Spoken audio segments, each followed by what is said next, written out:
She built the empire he thought he owned, and on the night he tried to erase her, every king in that room stood up and walked out behind her. Not one word spoken, not one threat made, just silence. And then the sound of an entire underworld choosing its real leader. If you've never seen power stripped from a man in real time, you're about to. Watch until the end. If this story moves you, hit that like button and drop your city in the comments. I want to see how far this one travels. Part 1. The Night of the Necklace. The ballroom smelled like money, not the clean, theoretical kind that lives in spreadsheets and wire transfers, the real kind, the kind that has weight to it, that clings to the inside of your nose and sits on the back of your tongue like copper and cedar and old leather. The Blackstone Hotel had been renovated 3 times since Vincent DeLuca first walked through its doors as a 22-year-old carrying nothing but a name and a reputation that wasn't yet his to own. And every renovation had only made it more of what it already was, a monument to the kind of wealth that doesn't apologize for itself. Tonight, it was dressed for celebration. Crystal chandeliers threw light down across 200 tables draped in ivory linen, each one set with bone-white china and stemware so thin you could see the candle flame right through the glass. Orchids, white and deep plum, ran the centerpieces. Vivian's choice, arranged 6 weeks in advance, because Vivian arranged everything in advance. The ice sculptures at the far end of the room depicted 2 hands joined at the wrist, fingers intertwined. 20 years, rendered in 30-pound blocks of frozen water, slowly sweating under the heat of a room full of the most dangerous people on the eastern seaboard. The guest list read like a who's who of American organized crime, which meant it also read like a partial index of municipal government, federal judiciary, and the upper tier of legitimate finance. There were 5 sitting dons from the New York families, 3 from Chicago, 2 from the Gulf Coast operations, a pair of European brokers who flew in from Antwerp specifically for this evening, and enough capos and underbosses to fill the rear tables 3 rows deep. Politicians stood near the bar with their jackets on and their ties loosened just enough to signal they were comfortable here. Men who had long since stopped pretending they were guests and started behaving like what they actually were, which was employees with better press agents. This was the DeLuca anniversary dinner. 20 years of Vincent and Vivian. 2 decades of the most stable, most profitable, most diplomatically sophisticated criminal alliance the American underworld had produced since the old commission days. People had flown from 4 countries to be here. They'd come with gifts, with sealed envelopes, with proposals they'd been saving for a moment when the room was full enough that a handshake meant something. They had come to see the king and his queen. At 7:53 in the evening, the double doors at the north end of the ballroom opened. Vincent DeLuca walked in, and every head in the room turned. He was 61 years old and carried it the way certain men carry age, not gracefully exactly, but with a kind of blunt authority, like a door that's been weathered but hasn't warped.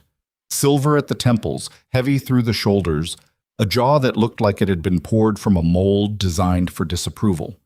He wore a black tuxedo that had been tailored in Milan and adjusted twice since, because Vincent had put on weight in the last 3 years and refused to acknowledge it directly, only ever through subtle adjustments to the seams.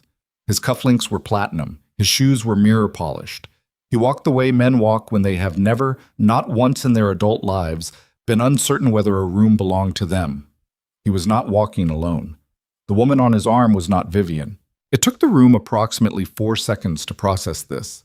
4 seconds of ambient noise, of glasses clinking and chairs scraping, and the low murmur of 100 separate conversations.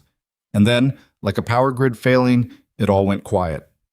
Celeste Moreau was 37 years old, French-Algerian, and built the way certain women are built when the universe has decided to make a point.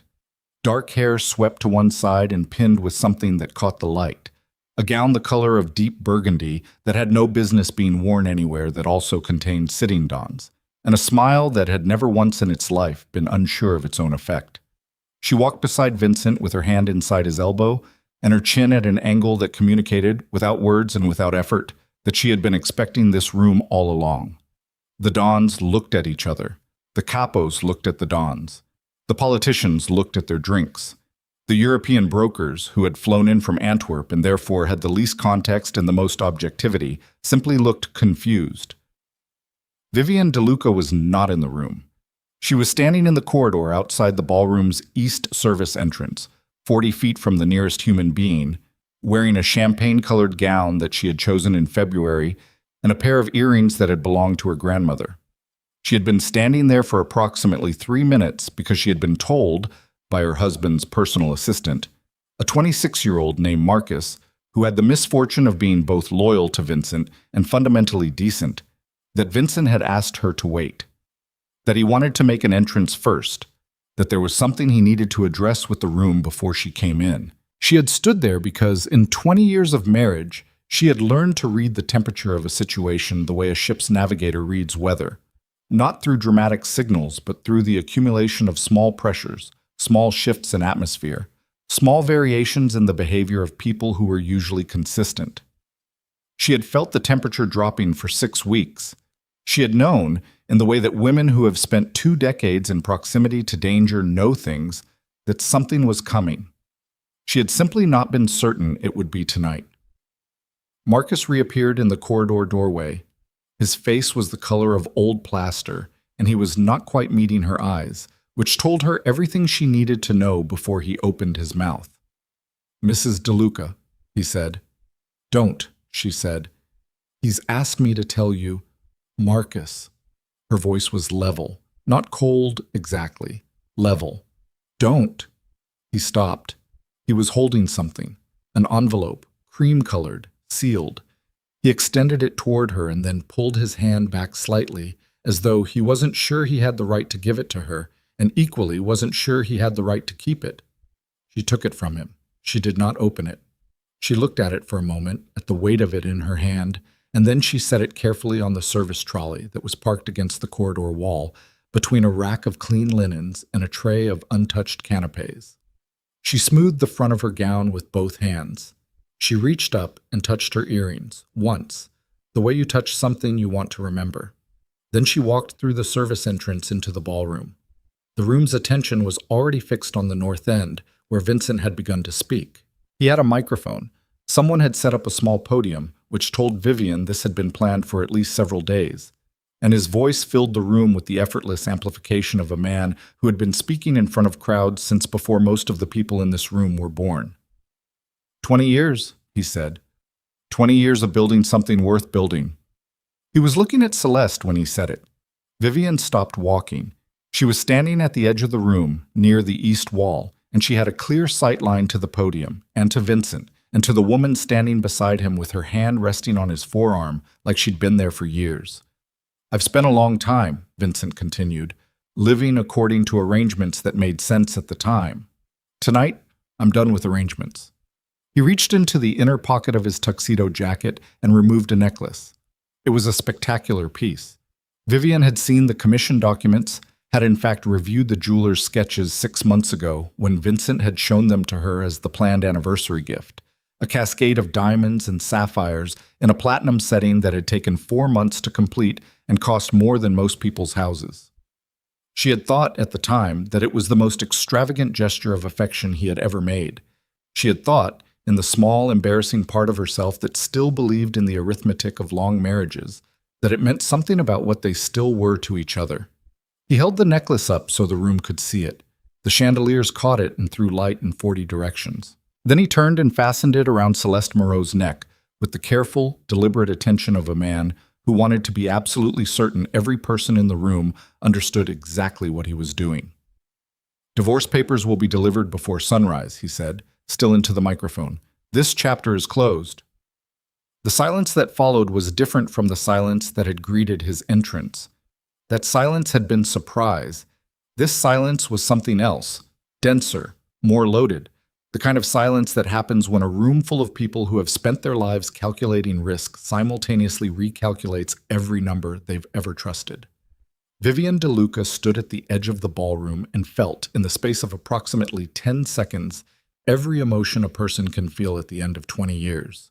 She did not cry. She had cried before, in private, in the small hours of mornings when she'd known something was wrong and hadn't yet been able to name it.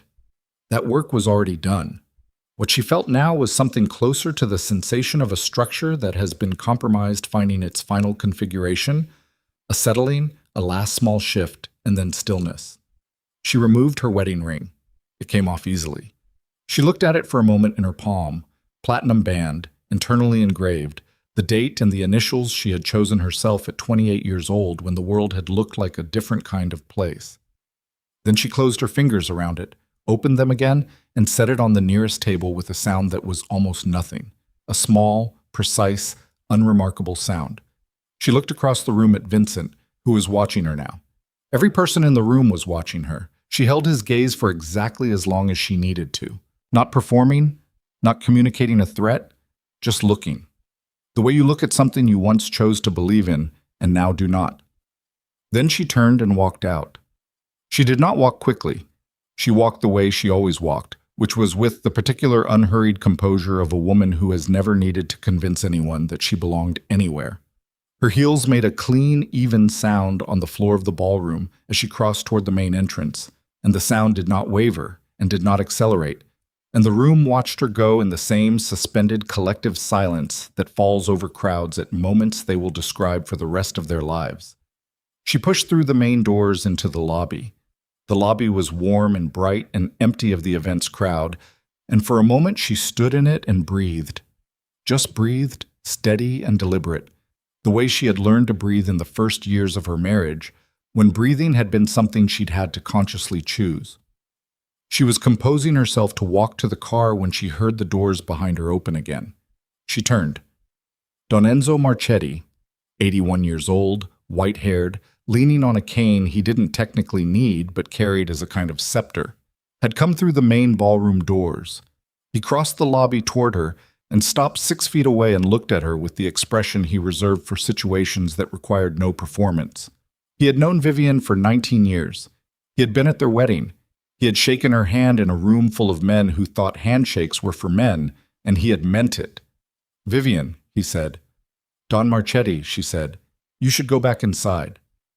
"I should," he agreed. "I'm choosing not to." He stepped to the side. Behind him, through the still open ballroom doors, she could see, one by one, with the unhurried gravity of men who move according to their own timing, the other dons rising from their seats. Capo Reyes from Chicago, who had flown in that morning and had a return flight at 6 a.m. Don Ferris from the Gulf Coast operation, who had not stood up for another human being at a social event in 15 years. The Antwerp brokers, who were gathering their materials from the table with the careful efficiency of people whose time is priced by the minute. The capos, who had built their reputations on loyalty to family and who were now demonstrating quietly and without fanfare what the word meant to them. They weren't arguing, they weren't making speeches, they were simply leaving. Filing out through the main doors and the side doors and the service exits, past a Vincent DeLuca who had gone very still at the podium, past a Celeste Moreau whose smile had developed a fault line it was working to conceal, past the crystal chandeliers and the orchid centerpieces and the ice sculpture of two joined hands that was continuing to melt regardless. Within 4 minutes, every significant power in the room had either exited or was in the process of exiting. What remained at the tables were Celeste, Vincent, 6 of Vincent's personal bodyguards, 3 loyalists who owed him debts too specific to ignore, and approximately 215 place settings that would go unused. Vivian watched this from the lobby. She had not asked for it. She had not planned it. She understood what was happening and she understood why, but understanding it didn't make it any less disorienting. Standing in the lobby of the Blackstone Hotel on what was supposed to be her anniversary, watching the architecture of 20 years reassemble itself around her departure without a single word of instruction from her. Don Marchetti was still beside her. He was looking at the floor with the expression of a man running arithmetic. "The authorization protocols," he said. It wasn't a question. "Every account," she said. "Every corridor, every guarantee." He nodded slowly. He didn't know. He didn't want to know, she said, which was more accurate and also kinder than the truth deserved to be. "There's a difference." Marchetti looked at her. He was 81 years old and had buried 2 wives and 4 enemies and 1 son, and his face had accumulated the kind of topography that only forms through sustained proximity to consequence. "What do you want to do?"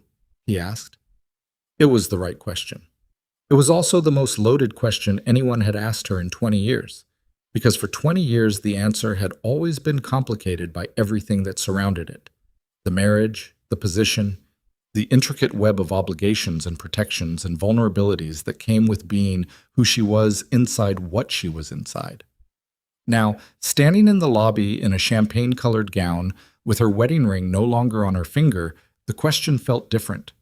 It felt like the first honest version of itself she'd ever been asked. She had approximately 3 seconds to formulate an answer before her phone vibrated in the small clutch bag she was carrying. She glanced at the screen. An unknown number, not actually unknown to her, because she'd memorized it 6 weeks ago when a source she trusted had given it to her with the instruction that she would know when to use it, and apparently the source had been monitoring and felt the moment had arrived. A single-word text message. Ready. She looked at it. She looked at Marchetti. She thought about the envelope she'd left on the service trolley in the corridor, sitting unopened between the clean linens and the untouched canapes. She thought about the necklace sitting against Celeste Moreau's collarbone, catching the light of chandeliers in a room that was now approximately 80% empty. She thought about the thing she had discovered 3 weeks ago, in a set of documents that had been left, anonymously, in a locker at Penn Station. Documents that had kept her awake for 11 consecutive nights, because what they contained, if accurate, made Vincent's infidelity look like a parking violation by comparison. "I want," she said to Don Marchetti, choosing her words with the precision of someone who knows they are speaking for the record, "to make sure we all survive what comes next." Marchetti's eyes sharpened. The cane stopped moving in his hand. "What comes next?" he repeated. "This wasn't about Vincent finding a new woman," she said. "It was never about that."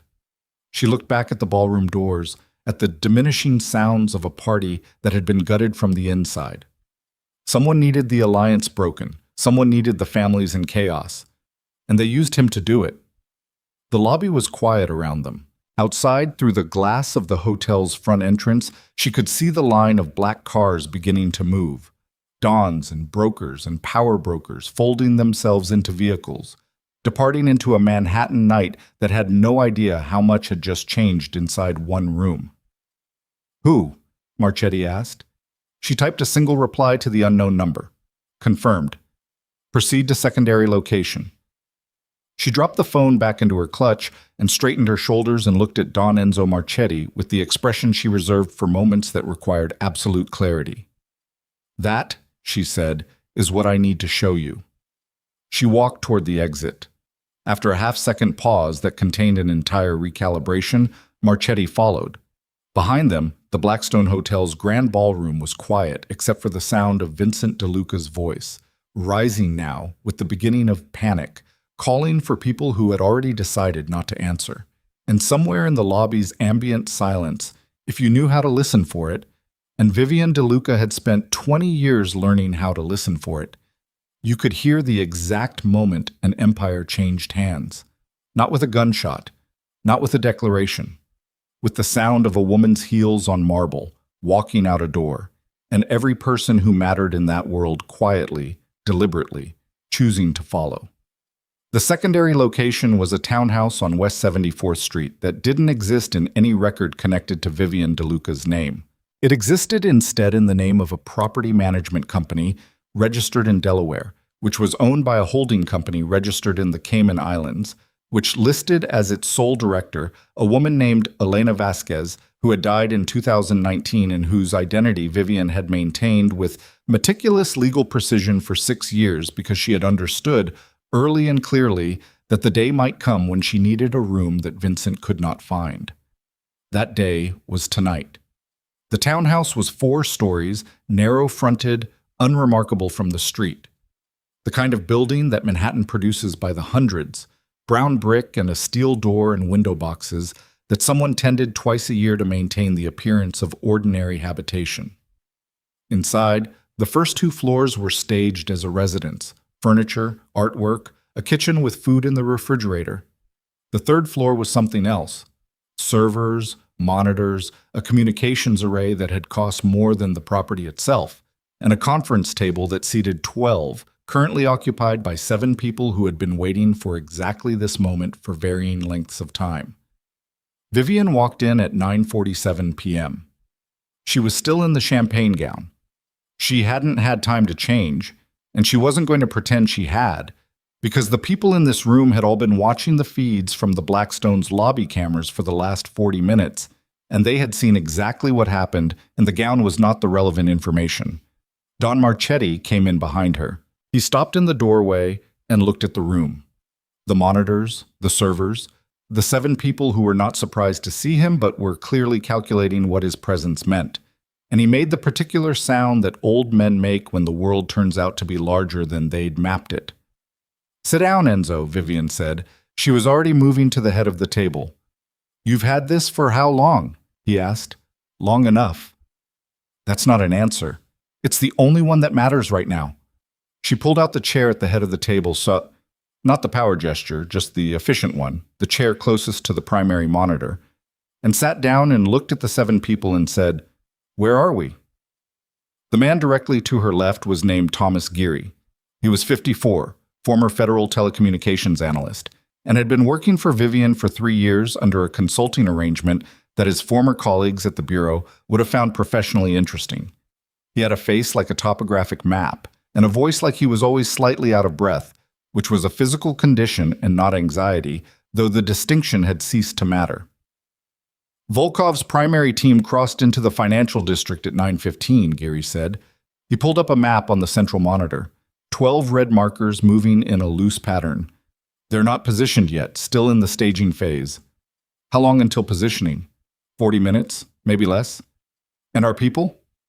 14 in place, 6 on standby at the pier locations. The rest aren't enough, said the woman across from Geary.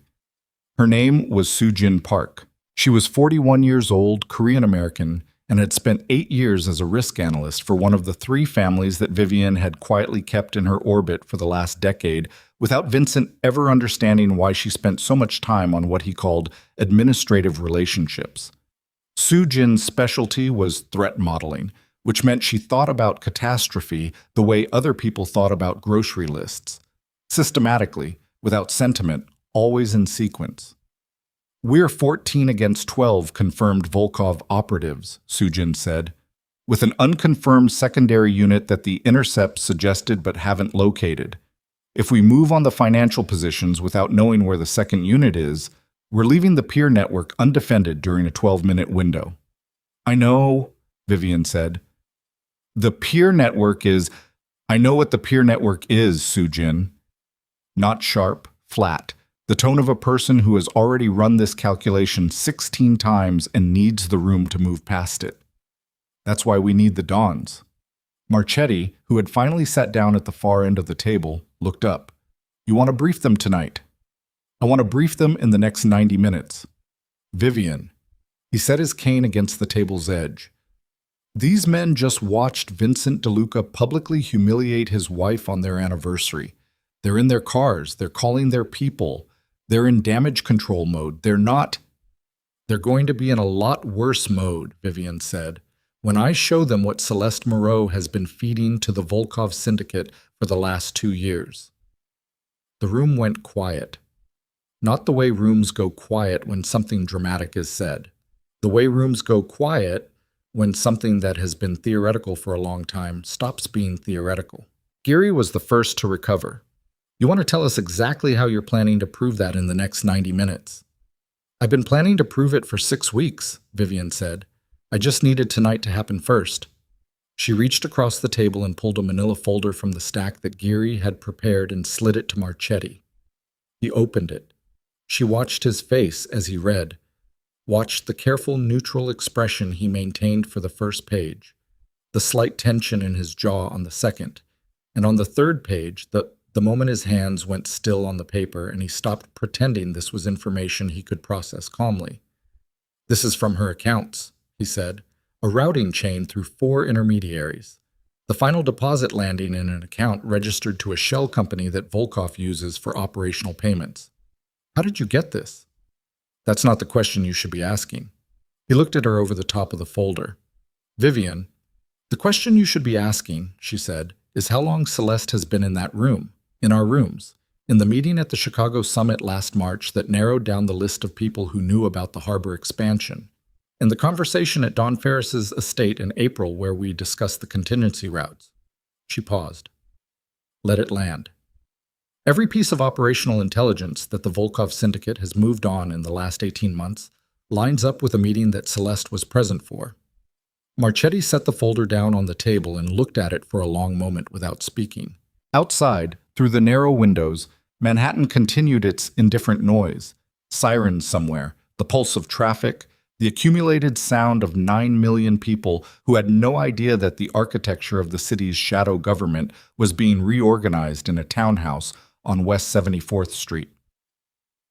Vincent brought her in, Marchetti said. It wasn't a question. 8 months ago. Before that, she was at arm's length, socializing events. But 8 months ago, he gave her full access. Because he trusted her. Because he wanted to, Vivian said, which is different. Marchetti picked up the folder again and turned to the financial routing page.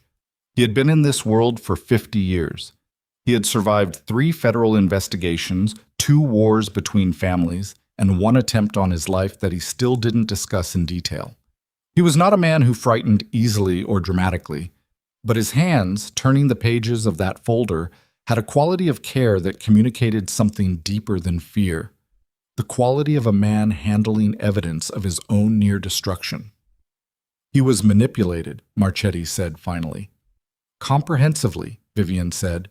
She spent months calibrating exactly what he needed to believe. That Vivian was the limitation.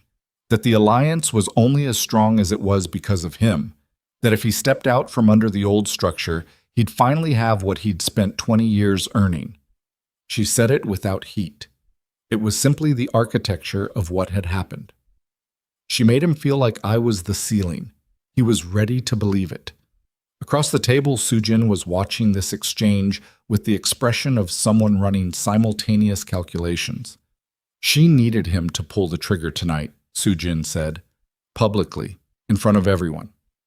Yes, but because if the families saw the alliance break from the inside, they'd spend the next 72 hours in their own damage control, pulling back, reassessing their positions, during which time Volkov moves on the ports, freezes the financial corridors, and establishes a physical presence in the vacuum.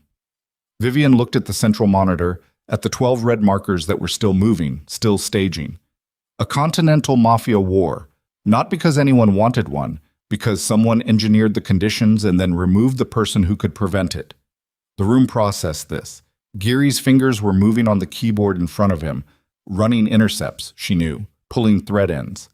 The other analysts at the table were exchanging looks that communicated the specific variety of professional dread that comes with realizing a threat model you thought was theoretical has been operational for longer than you knew. Marchetti stood up. He moved to the window and looked out at West 74th Street and the oblivious city beyond it. He was quiet for long enough that Vivian let him be quiet, because Enzo Marchetti's silences were working silences and interrupting them was counterproductive. I'll make the calls, he said finally. I need them here within the hour. Some of them are already halfway to their hotels. Then they turn around. He looked at her over his shoulder. There was something in his expression. Not admiration exactly, because Marchetti was too old and too careful for admiration, but a quality of recognition. Like a man seeing the shape of something he'd always known was there, but had never been asked to look at directly. You knew this was coming, he said, before tonight. 6 weeks ago, I received documentation that I couldn't verify alone. I needed time to build the proof structure, and I needed... She paused for one beat. I needed to know if I was right about how she was going to use him. And the anniversary dinner was the test. The anniversary dinner was the moment she'd planned for. I couldn't prevent it. I could only be ready for what came after. Marchetti was quiet for another moment. You let him do it. I couldn't stop him from doing it, she said. Vincent makes his own choices. Always has. She looked at the folder on the table. He just made this one with someone else's hand on his back. Something moved across Marchetti's face. Not sympathy. He was too pragmatic for that. Something more like the recognition of a specific kind of grief. the kind that lives in the space between what a person was and what they became. He had known Vincent DeLuca for 30 years. He had watched him build something real from inherited chaos. And he had watched him, tonight, walk into a room and perform his own unmaking in front of every person whose respect he'd spent his life accumulating. "I'll make the calls," Marchetti said again. And this time he picked up his phone. The next 40 minutes were the specific variety of controlled chaos that Vivian had been managing in various forms for 2 decades. Calls going out, calls coming in. Geary tracking the Volkov markers on the monitor, their movement patterns changing as they began transitioning from staging to positioning. Sujin running probability models on the secondary unit's location with the focused intensity of someone who understands that being wrong has a body count. 2 of the other analysts pulling the financial documentation into presentable form, not because the Dons would need to understand every routing detail, but because men who have spent their lives in this world know the smell of legitimate evidence and need to smell it before they'll commit. At 10:31, Don Ferris arrived. He was a large man who moved carefully, the way large men do when they've been large long enough to understand the physics of it. He came through the door with 2 of his people and stopped and looked at the room and said nothing for approximately 5 seconds. "Marchetti called me," he said, to no one in particular, "and told me to get here without asking questions. I don't do that for most people." "Thank you for coming, Don Ferris," Vivian said. He looked at her, at the champagne gown, at the absence of the ring, at whatever her face was doing, and he pulled out a chair and sat down heavily. "Show me what you've got." Don Reyes arrived 11 minutes later. He was from Chicago, and he had a reputation for being the most skeptical man in any room he entered, which had served him well for 30 years and which manifested tonight as a particular quality of stillness as he reviewed the documents. He didn't speak for a long time. When he did, it was to ask one question. "The secondary Volkov unit," he said. "You said you haven't located it." "Not yet," Geary said. "Then we have a problem that this folder doesn't solve." "We're working on it," Vivian said. "Working on it," Reyes repeated, with the particular inflection of a man who has learned to be skeptical of that phrase specifically. "We have intercepts from the last 6 hours that triangulate their communication pattern to a 12-block radius in Red Hook," Geary said. "We're narrowing." "How fast?" "Fast enough, we hope." Reyes looked at Vivian. "And if you don't narrow in time?" "Then we adapt," she said. He held her gaze for a long moment. She held it back. This was the specific negotiation that happened in rooms like this, not of terms or conditions, but of trust, which was a different and more expensive currency. Reyes had not built 30 years of operation in Chicago by extending trust cheaply. "Show me the routing chain again," he said finally. The door opened. Everyone at the table looked up. It was Marcus, Vincent's personal assistant, the 26-year-old who had delivered her the envelope in the corridor with the face of a man who wished he'd chosen a different career. He was breathing hard, and his jacket was gone, and his collar was open, and he looked at Vivian with an expression that was approximately 40% terror and 60% the particular relief of someone who has made a decision they can't unmake. "He knows," Marcus said. The room went very still. "Knows what?" specifically, Vivian said. "That you're not at the hotel. That Marchetti's not at the hotel. That—" Marcus pressed a hand against the door frame, getting his breath. "He's been calling. Everyone. He can't get through to anyone. He sent 3 of his people to your apartment and you're not there. He stopped. He's not thinking clearly. He's making calls he shouldn't be making." "What calls?" Marcus looked at her. He was young enough that his face still showed everything, had not yet developed the professional insulation that would eventually make him unreadable.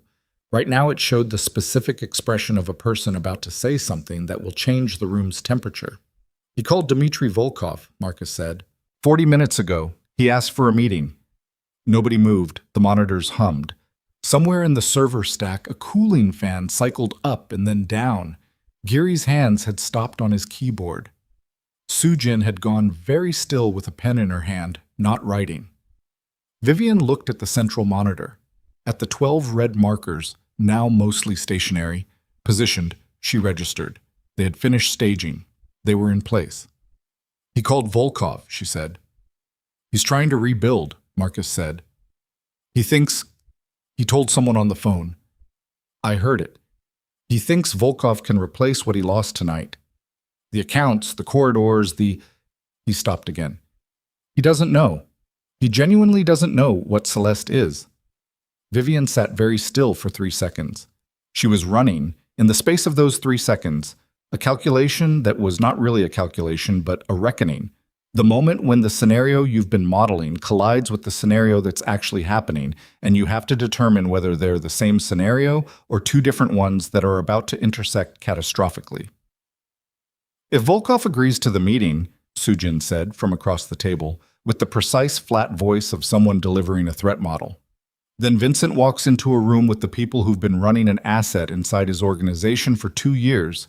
He walks in thinking he's negotiating a new alliance. He doesn't know he's being managed. He'll give them everything, Reyes said. It wasn't a question. He doesn't have everything anymore, Vivian said. He has enough. Names, locations, the families that haven't fully... I know what he has. She stood up. The champagne gown was wrinkled now, at the waist, from sitting. She smoothed it once, automatically, and then stopped, because there was no point. Marcus. Where is he now? Still at the hotel, the ballroom. He's... Marcus hesitated. Celeste is with him. Of course she was. Of course she was still there, still managing him, because the job wasn't finished. The job wasn't finished until Vincent was sitting across from Dmitry Volkov, handing over whatever remained of the intelligence architecture of the American alliance in exchange for the promise of a new arrangement that would never materialize. Geary, Vivian said. Yeah. Can we intercept the Volkov communication channel, the one Vincent used? Geary's hands were already moving. I can monitor it. Intercept in real time is... He tilted his head. 60%. What does 60% get us? It gets us the time and location if Volkov agrees to a meeting. Maybe, depending on their encryption tier. Do it. She looked at Marchetti. I need 2 more Dawns in this room in the next 30 minutes.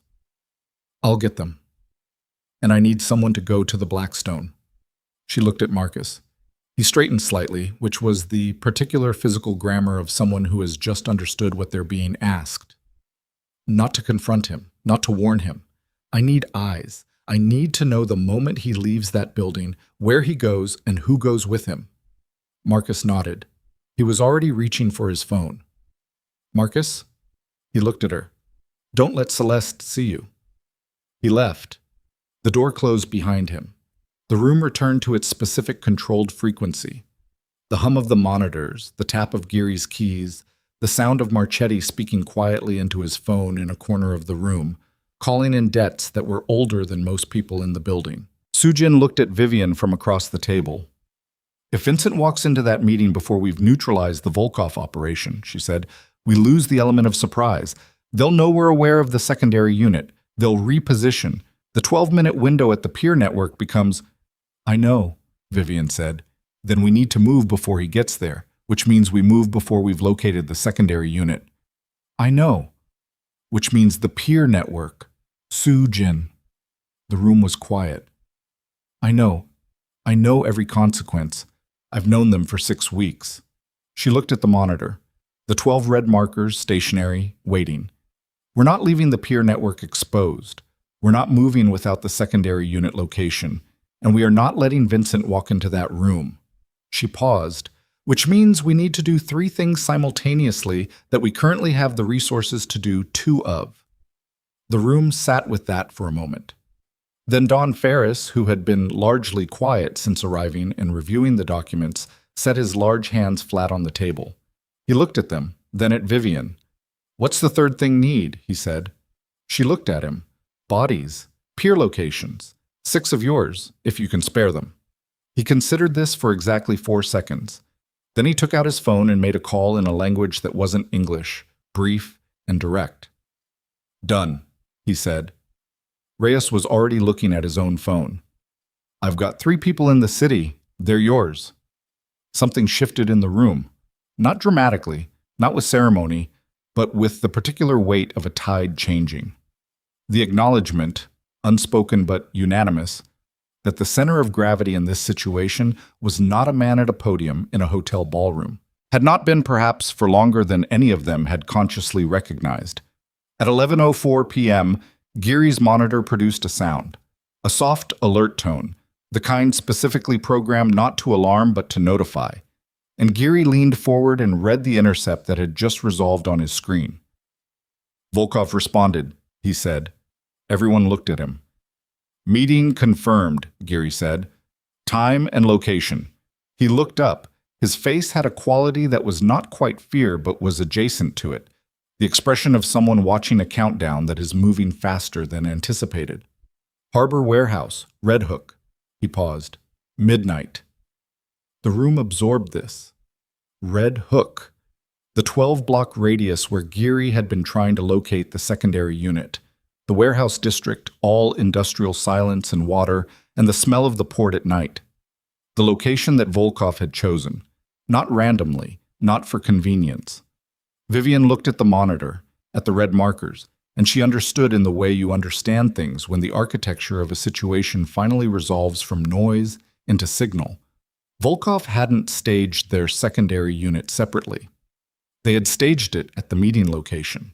They had agreed to a meeting with Vincent because they had never intended it to be a negotiation.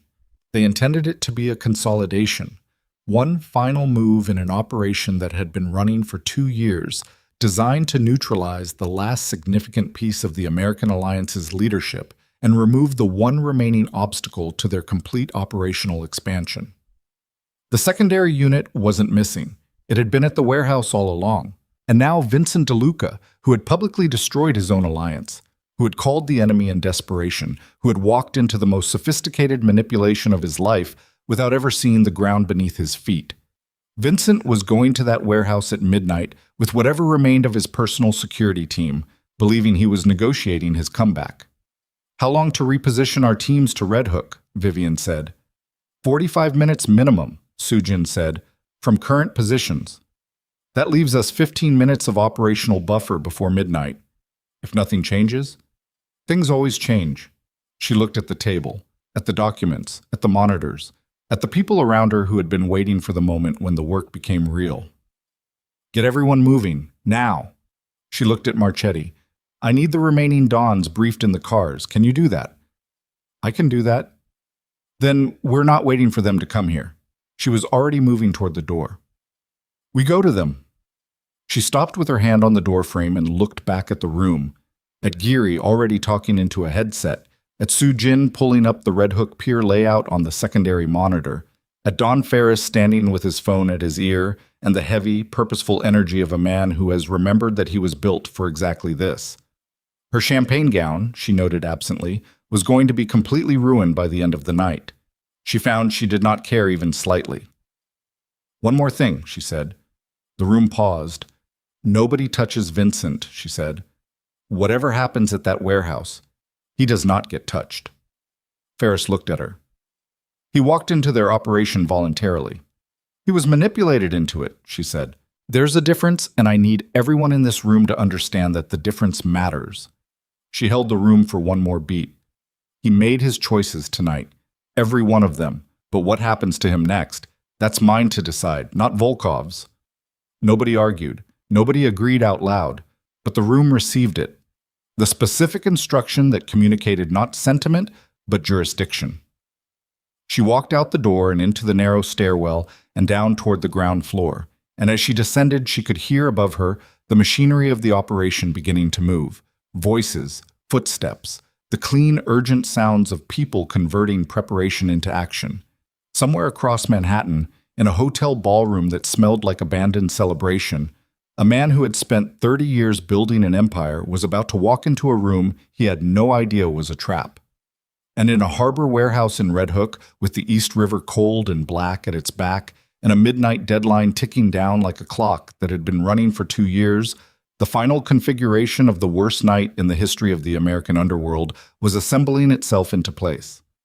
Vivian DeLuca stepped out onto West 74th Street into the November air, and the city received her without ceremony, the way cities receive everything, indifferently, continuously, without any acknowledgement that the woman walking toward the black car, idling at the curb, was the only reason that the war that was about to begin might also be the war that ended before morning. The car was a black Suburban with tinted glass and a driver who didn't ask questions, which was the only kind of driver Vivian had used for the last 6 years. She was in the back seat with Soo-jin and a laptop between them showing the Red Hook Pier layout, and Marchetti was in the vehicle behind them making calls in Italian to men who were already moving through the city toward a warehouse they hadn't known existed 40 minutes ago. The November air outside was doing what November air does in Manhattan, pressing itself against the glass like it had somewhere to be. And inside the car it smelled like leather and the particular tension that accumulates in enclosed spaces when the people inside them are running out of time. 11:17 p.m., 43 minutes to midnight. Secondary unit confirmation, Soo-jin said, without looking up from the laptop. Geary pulled thermal imaging from the dock authority feed, 12 signatures inside the warehouse, another 8 in the exterior perimeter. That's not a negotiation setup, Vivian said. No, it's an execution setup. Soo-jin's voice had the quality it always had when she was stating something terrible. Flat, clinical, the tone of a woman who has long since understood that naming the worst thing accurately is more useful than softening it. They were never going to talk to him. I know. If Vincent walks in there with his 4-man security team, I know, Soo-jin. The car moved through midtown traffic, which was lighter at this hour but never empty, because Manhattan at 11 p.m. is still Manhattan. Vivian looked out the window at the city sliding past, the storefronts and the streetlights, and the anonymous movement of people who were having completely ordinary nights. And she did the thing she had trained herself to do in the minutes before operational situations resolved, which was to breathe in a specific pattern that slowed her heart rate without being perceptible to anyone watching her. 4 counts in, 7 held, 8 out, a technique she had learned from a man who had learned it in a context she chose not to think about. Her phone buzzed. Marcus. He's leaving the hotel, for security. Celeste with him. 2 cars heading toward Brooklyn Bridge. She read it twice. Then she forwarded it to Geary and typed back, "Stay on them, do not engage." "He's moving," she said. Soo-jin looked up. "How far behind are we?" 15 minutes. Maybe 20 in this traffic. That's not enough buffer. Then we make it enough. Soo-jin looked at her with the expression she used when she had a calculation that the other person wasn't going to like. She used it sparingly and always meant it. Our teams reach the exterior perimeter at 11:48 earliest. Vincent arrives, if he's driving direct, at approximately 11:52. That's a 4-minute window to establish position before he walks in. 4 minutes is workable. 4 minutes is workable if nothing changes between now and then. Soo-jin closed the laptop halfway. Vivian, what's the contingency if something changes? Vivian looked at her. In 2 years of working together, she had come to understand Soo-jin's specific grammar of concern, the way she structured questions to force acknowledgement of the scenarios that planning instinctively avoided. It was the quality that made her indispensable and occasionally maddening. The contingency, Vivian said, is that I go in. Soo-jin stared at her. That's not a contingency. That's a last resort dressed as a plan. Most last resorts are. Vivian, if our teams are not in position when Vincent reaches the warehouse, someone needs to delay his entry. Someone Volkov won't immediately identify as a threat. She looked back out the window. I'm the only person in this operation who fits that description. The silence in the car had a specific texture after that. Not argument. Soo-jin was too precise for argument when the logic was structurally sound, but a quality of objection held carefully in check, like pressure behind a sealed door. He'll know you're there, Soo-jin said finally, meaning Volkov, meaning his people. Eventually, Vivian said, but not immediately, and immediately is what I need. Her phone buzzed again. She looked at it expecting Marcus. It was a number she didn't recognize. She stared at the screen for half a second, the particular half second that happens when your nervous system registers something wrong before your conscious mind has processed why, and then she answered, Mrs. DeLuca. The voice was accented, Eastern European, leveled by years of international business into something almost neutral, but not quite. I think it's time we spoke directly. The car interior went very still around her. She didn't put it on speaker. She pressed the phone against her ear and kept her face as neutral as the November night outside. "Mr. Volkov," she said. Sujin went rigid across from her. "You've been busy tonight," Dmitry Volkov said. The voice was measured, not threatening in the blunt way of men who rely on threat as their primary instrument, more precise than that, more calibrated. The voice of a man who has learned that the most effective menace is the kind that sounds like conversation. "I've been watching your operation move into position for the last 20 minutes. You're well organized. I expected nothing less." She said nothing. She was calculating. How long had he known? What did he know specifically, and what was he doing making this call instead of simply proceeding with what he'd already set in motion? "Here's what I want you to understand," Volkov continued. "What happens tonight at the warehouse?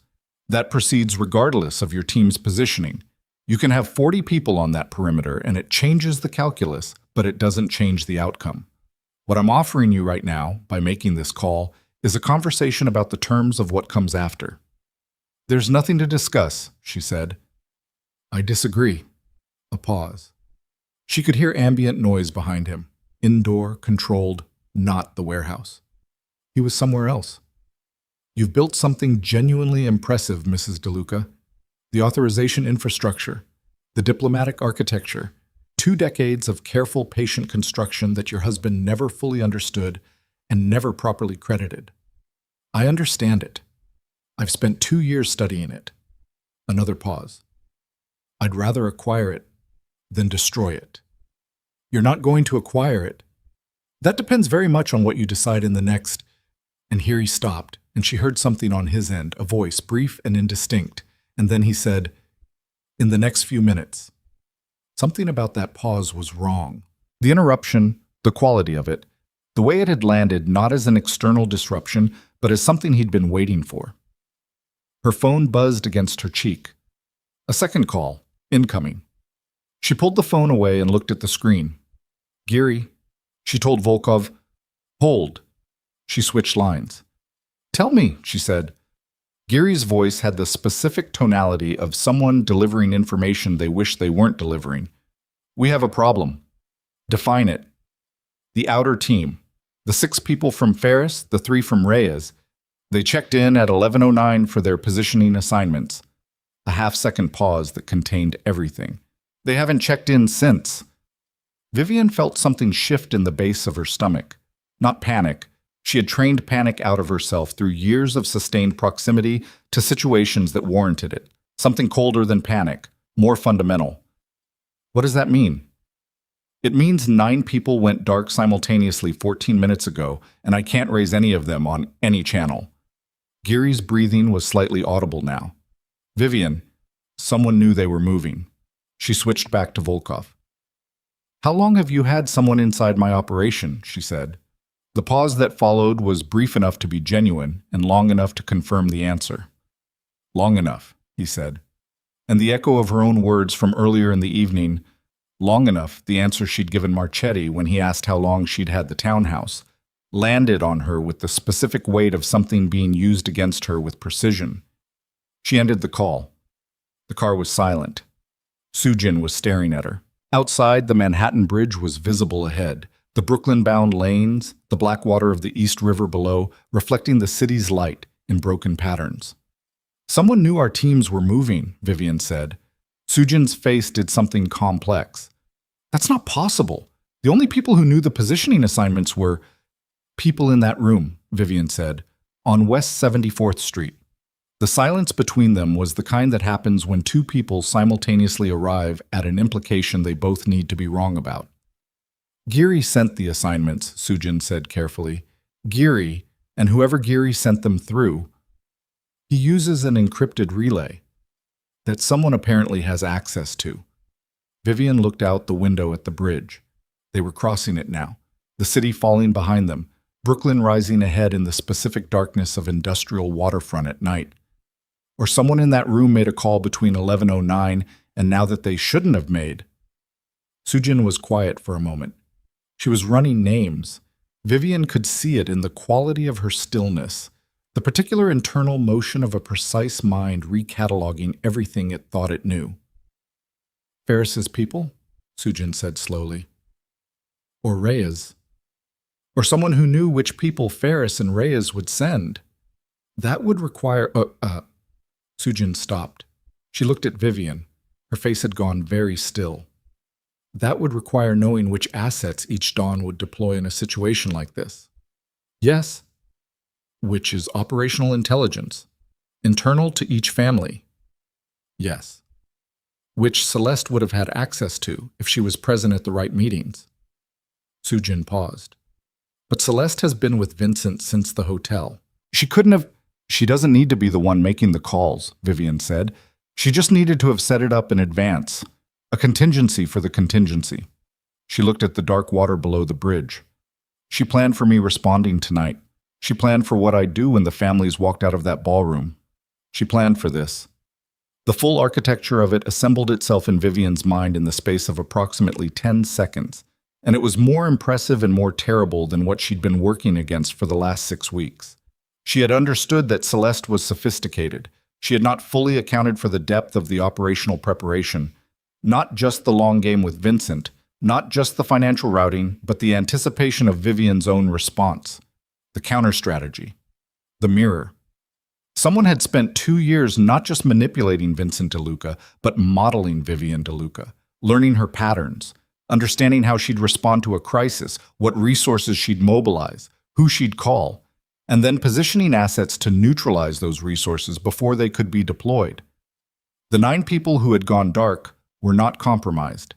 They were contained, which meant they were probably alive, useful as leverage, but entirely out of the operational picture, which meant she was approaching Red Hook with a driver, Sujin, and whatever Marchetti had in the vehicle behind them, against 20 verified Volkov operatives and an unknown number of the additional assets that had just demonstrated they were one step ahead. How many does Marchetti have? She said. Sujin was already on her phone. A brief exchange, too low for Vivian to hear clearly. Then, 3. He has 3 people. And our primary team. 14 minus 9 is 5 if they're still in position. Check. Another exchange, longer this time. Sujin's face during it was the careful neutral of someone being told something that requires managed reception. 4, she said when she lowered the phone. One of the primary team is unresponsive. 4 plus 3 from Marchetti, plus a driver who was competent but not combat trained, against 20 plus Volkov operatives in a warehouse in Red Hook in 31 minutes. She had built contingencies for a lot of scenarios. She had not built a contingency for this exact configuration, because to have done so would have required assuming a level of infiltration in her own operation that she had considered and dismissed as statistically unlikely. She was reevaluating that dismissal in real time. The car came off the bridge and into the Brooklyn Industrial District, and the city changed character immediately the way it always does south of Atlantic Avenue after 11 p.m. Quieter, wider, the streetlights more sparse, the buildings lower and darker and further apart. The air had a different quality here, salt and diesel and the cold breath of the harbor. Her phone rang again.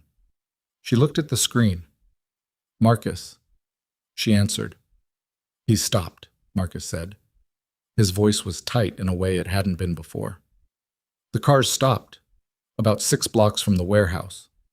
Why? Someone met him, on the street. A woman. A pause. Not Celeste.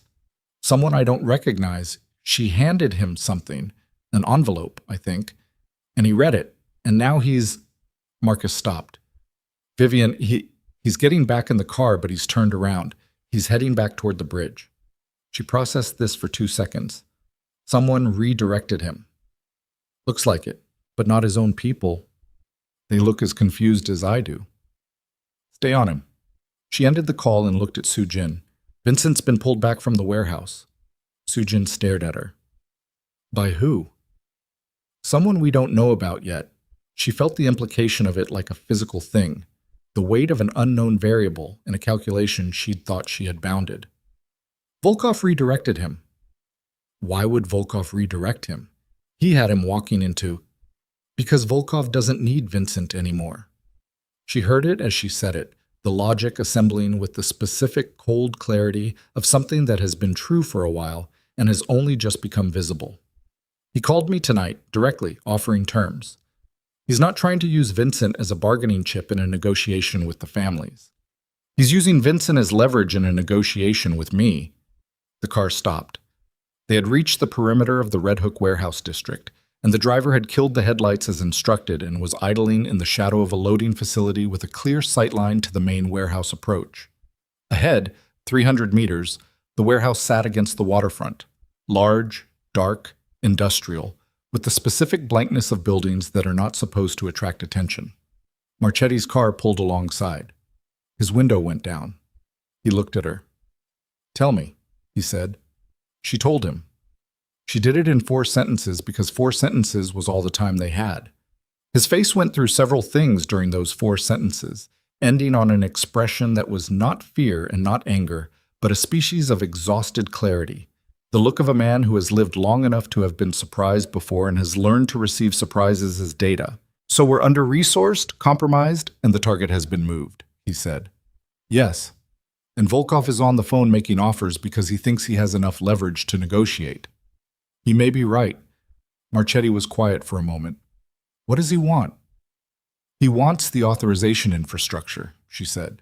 "The accounts, the corridors, the protocols. He wants to absorb what I built instead of destroying it. And if you don't give it to him, then whatever he has planned for tonight happens anyway. The ports, the financial corridors, the leadership vacuum." She looked at the warehouse. "And probably Vincent, wherever he's been sent to, as a demonstration of consequence." Marchetti's jaw tightened. "He wouldn't." "2 years ago, I would have agreed with you," she said. "He's been building toward this for 2 years. He's not making threats. He's delivering terms." Sujin leaned across her to speak toward Marchetti's window. "We have 7 operational people against 20+ inside that warehouse and an unknown number of additional assets that just neutralize 9 of ours. Going in right now is not—" "I'm not going in right now," Vivian said. Both of them looked at her. She was looking at the warehouse, at the dark water behind it, the harbor running black in the November night, at the position of the building relative to the access roads, the sight lines, the geometry of an approach that someone had chosen carefully because they understood this city's industrial waterfront the way she understood it, as a place where things could be done without witnesses. She was also thinking about Celeste Moreau, about the precise, sustained intelligence of the operation she'd been running, about the fact that someone had studied Vivian DeLuca's response patterns carefully enough to anticipate her counter-strategy and prepare for it. That took time. That took access. That took not just information about Vivian's external organization, but something closer, an understanding of how she thought, how she prioritized, what she valued enough to protect at cost. Something Celeste could not have built from public intelligence alone. Something that required a source closer to Vivian than any external operator could be. She looked at Sujin. Sujin, who had been with her for 2 years, who had been present at every strategic conversation since the Antwerp broker's first approach, who had built the threat models, run the probability assessments, designed the response architecture, who had known, before anyone else in the townhouse tonight, which assets Ferris and Reyes would deploy, because she was the one who had spent months analyzing each family's operational patterns precisely in order to understand how they'd respond in a crisis, who had, 18 minutes ago, been the one to send the positioning assignments through Geary's encrypted relay. Vivian's mind ran the arithmetic with the specific cold velocity of a person who has been good at this long enough to trust the calculation even when she desperately wishes it was wrong. Sujin had built a model of Vivian, a complete one. The kind you build when you're not just analyzing a threat landscape, but mapping a specific person for a specific purpose. And Sujin had been in the townhouse tonight from the beginning, had been there before Vivian arrived, had known the location, the Elena Vasquez property, the Delaware holding, the Cayman registration, the address that wasn't supposed to exist in any record connected to Vivian's name. She had known because Vivian had told her, had brought her in 2 years ago with full operational access because she was precisely the kind of person you wanted, methodical, brilliant, unsentimental. The kind of person, it occurred to Vivian now, with the weight of a building settling on its foundation, that you might also want if you were Dmitry Volkov and needed someone positioned close enough to the center of the Alliance's defensive architecture to dismantle it from the inside on the night it mattered most. Vivian turned her head and looked at Soo-jin Park directly. Soo-jin was already looking at her, and in the quality of that look, not guilty, not afraid, not performing anything, in the precise stillness of it, in the particular lack of surprise that someone's face shows when they have been waiting for a specific moment, and that moment has finally arrived, Vivian found the answer to the question she hadn't yet asked out loud. "How long?" Vivian said. The car was completely silent. Marchetti, through the window, had gone utterly still. The driver was watching the road ahead. The harbor sat dark and indifferent beyond the warehouse. Soo-jin held her gaze. Her hands were in her lap. Her face had not changed its expression, that precise, calibrated stillness. But something in the quality of it had shifted, the way a mask shifts when the person beneath it stops the specific muscular effort of maintaining it. "From the beginning," Soo-jin said. The two words fell into the car's interior, and the silence that came after them was a different order of silence from anything that had preceded the night. From the beginning, 2 years, the threat models, the probability assessments, the positioning of the Alliance's defensive resources, the mapping of Vivian's own response patterns, the 9 people who had gone dark, the 4-minute window that was never going to be 4 minutes, the encrypted relay that wasn't encrypted against the person who'd designed it. Vivian sat with this information for exactly 3 seconds. She was aware of her own breathing, the pattern she had trained herself into, the 4-count inhale, the held pause. And she was aware of the effort it was costing her to maintain it, because what was happening in the space behind her sternum was not the manageable variety of crisis response she had learned to metabolize, but something rawer and deeper and more personal than anything a breathing pattern was designed to address. 2 years. Soo-jin had been beside her for 2 years, had eaten in her kitchen, had sat across from her in the townhouse they'd built together, at the table that seated 12, processing information about threats that Soo-jin herself was either constructing or relaying to the people constructing them. "The 9 people," Vivian said. Her voice was level. She needed it to be level. "You gave Volkov's people their positioning routes." "Yes." "The townhouse address?" "Given 6 weeks ago, when you first started building the response structure." "The timeline," she paused. "You told them when I started putting this together. That's why they moved up the anniversary dinner. It wasn't Celeste deciding the timing. It was you telling them I was almost ready." Something crossed Soo-jin's face. Not remorse. Vivian didn't think the architecture of what Soo-jin had been doing left much room for that, but something that was at least honest about its own nature. "You were 6 days from having enough to move without tonight happening," she said. "Volkov needed tonight to happen. Because without the public fracture, the families don't separate, the vacuum doesn't open, the operation doesn't have a window." Soo-jin looked at her with the expression of someone explaining something they've thought about for a long time. "You were the variable that didn't fit the model. As long as you were inside the alliance structure, there was no angle. Everything Volkov tried to project ran into you as a blocking condition, so the model required removing you. And Celeste was never going to be able to do that alone. Celeste got Vincent. Vincent created the spectacle. But it was only going to work if someone made sure your response was insufficient." A pause. "That was me." Marchetti's voice came through the window with the particular quiet of a very old man who is very angry and is containing it with considerable effort. "Vivian."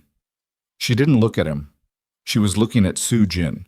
She was thinking about the townhouse on West 74th Street, the servers, the remaining analysts who were still there, who had no idea that the person who had designed the operational structure they were running had spent 2 years building a door in the back of it for someone else to walk through. She was thinking about the 4 people who were still in position outside this warehouse, who were waiting for her instruction, who were not enough, who had never been enough, because the sufficiency of her resources had been managed from the inside since before tonight began. She was thinking about Vincent, redirected now, heading back toward the bridge in a car with his confused security team, carrying whatever was in the envelope the unknown woman had handed him, walking toward a situation he still didn't understand, had never understood, because the man had spent 30 years confusing the visibility of power with its source, and had never once considered that the source might be sitting across from him at the dinner table. She was thinking about the fact that Volkov had called her directly, that he had offered terms, that a man who had his operation running this cleanly and this deep didn't make that call unless he genuinely wanted something he couldn't simply take, which meant there was still something she had that he needed, something that Su-jin, for all the depth of the penetration, had not been able to hand him, something that lived not in servers or documents or routing chains, but in Vivian herself. In the 2 decades of relationships, the personal trust of men like Marchetti and Ferris and Reyes, the specific human architecture of loyalty that you could not copy or replicate or extract from a database because it wasn't stored anywhere except in the way those men looked at her when she walked into a room. That was what he was calling about. That was the one thing his model couldn't acquire through Su-jin. She understood all of this in approximately 4 seconds. She understood it while looking at the woman who had spent 2 years betraying her, and she felt something move through her, not a wave, nothing dramatic, more like the specific internal shift of a structure finding its new configuration after the last support is removed. And then she was on the other side of it. "Get out of the car," she said to Su-jin. Su-jin looked at her for a moment. Then she opened the door and stepped out into the Red Hook night, and the cold air came in briefly before the door closed again, and Vivian was looking at the empty seat where she had been. Marchetti was very quiet in the car alongside. "What do you need?" he said finally. She looked at the warehouse, 20 operatives inside, an unknown number of additional assets still in play. 4 people on the perimeter, 3 from Marchetti, a driver, and herself, in a champagne gown that had been through considerably more than it was designed for, with a phone in her hand and a call she hadn't returned yet from a man who believed he had positioned himself to dictate terms. She picked up the phone and called Volkov back. He answered on the first ring. "Mrs. DeLuca." "I need 2 hours, she said. A pause. "For what?" "To give you your answer," she said, "and to make sure the people who need to agree with it do." Another pause, longer. She could feel him calculating, such the credibility of the request against the risk of the delay against whatever his timeline required. 1 hour, he said. 1 hour, she agreed. She ended the call. She looked at the warehouse. She looked at the dark water behind it. She looked at the empty seat beside her and at the cold fact of what she was now working with, a compromised operation, a reduced team, a 60-minute window, and an adversary who had spent 2 years preparing for every version of this night, except the version where she stopped reacting and started doing something he had no model for. Because Su-jin had mapped Vivian DeLuca's patterns, had built a complete and accurate model of how she thought, how she responded, what she valued, and how she protected it. But Su-jin had built that model over 2 years. And in 2 years of proximity to someone, you learn their patterns. But you also, if you're not careful, start to confuse their patterns with their limits. Vivian DeLuca had one move left that no model could have anticipated, because it wasn't a pattern. It wasn't a response. It wasn't the kind of thing that shows up in 2 years of behavioral data compiled by someone who is watching you operate within the structures you've built. It was the thing you do when the structures are gone and you have nothing left but the person you actually are underneath all of them. She reached for the door handle. Vivian, Marchetti's voice from the other car, was the voice of a man who had seen a lot of people in a lot of bad positions and had developed a precise vocabulary for the ones that were genuinely irreversible. "Tell me you have something." She opened the door. The Red Hook night came in. Salt, diesel, cold, the sound of water, and she stepped out onto the cracked asphalt of the warehouse district and stood in it, in the champagne gown, in the November cold, looking at the building where Dmitry Volkov's operation was waiting for a midnight that was now 44 minutes away. "I have one thing," she said. Marchetti waited. "I have the one thing he needs that he can't get from anyone else in the world," she said, "and I'm going to make him come out of that warehouse to get it."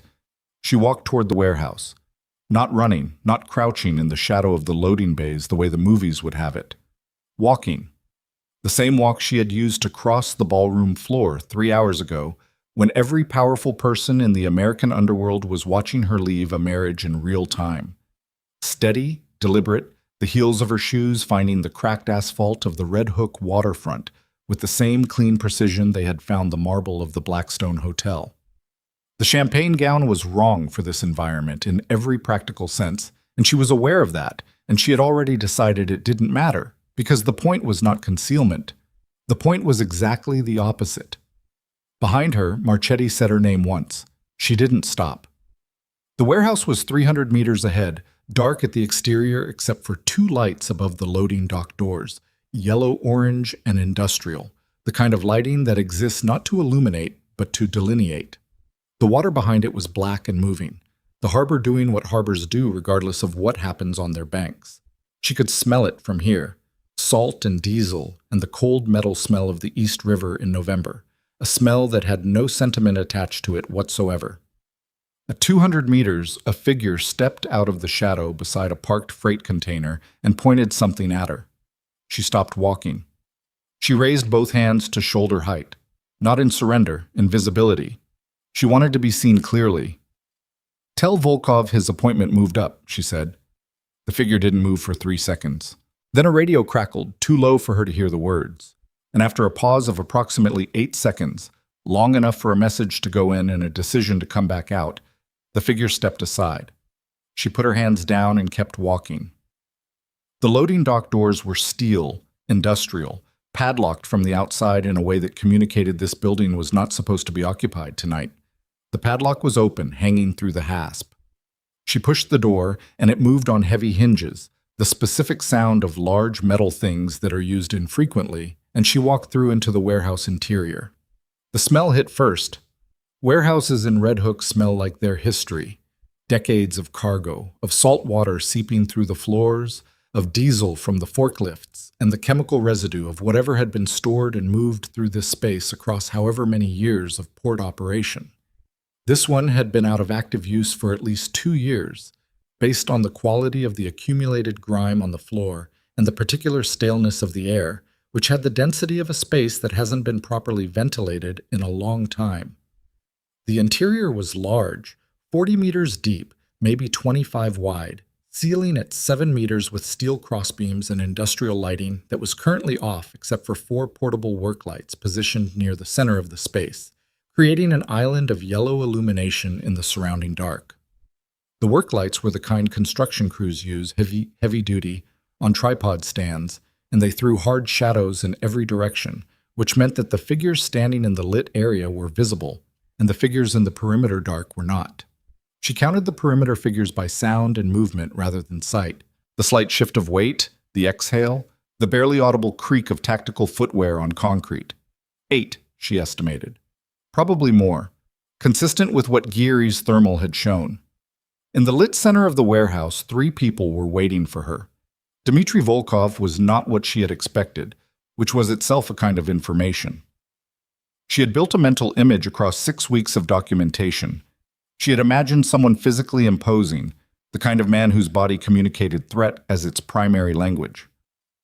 Volkov was instead compact and unremarkable, 60-ish, with gray hair cut close and a face that had the particular nondescript quality of someone who has spent a lifetime in situations where being memorable is a professional liability.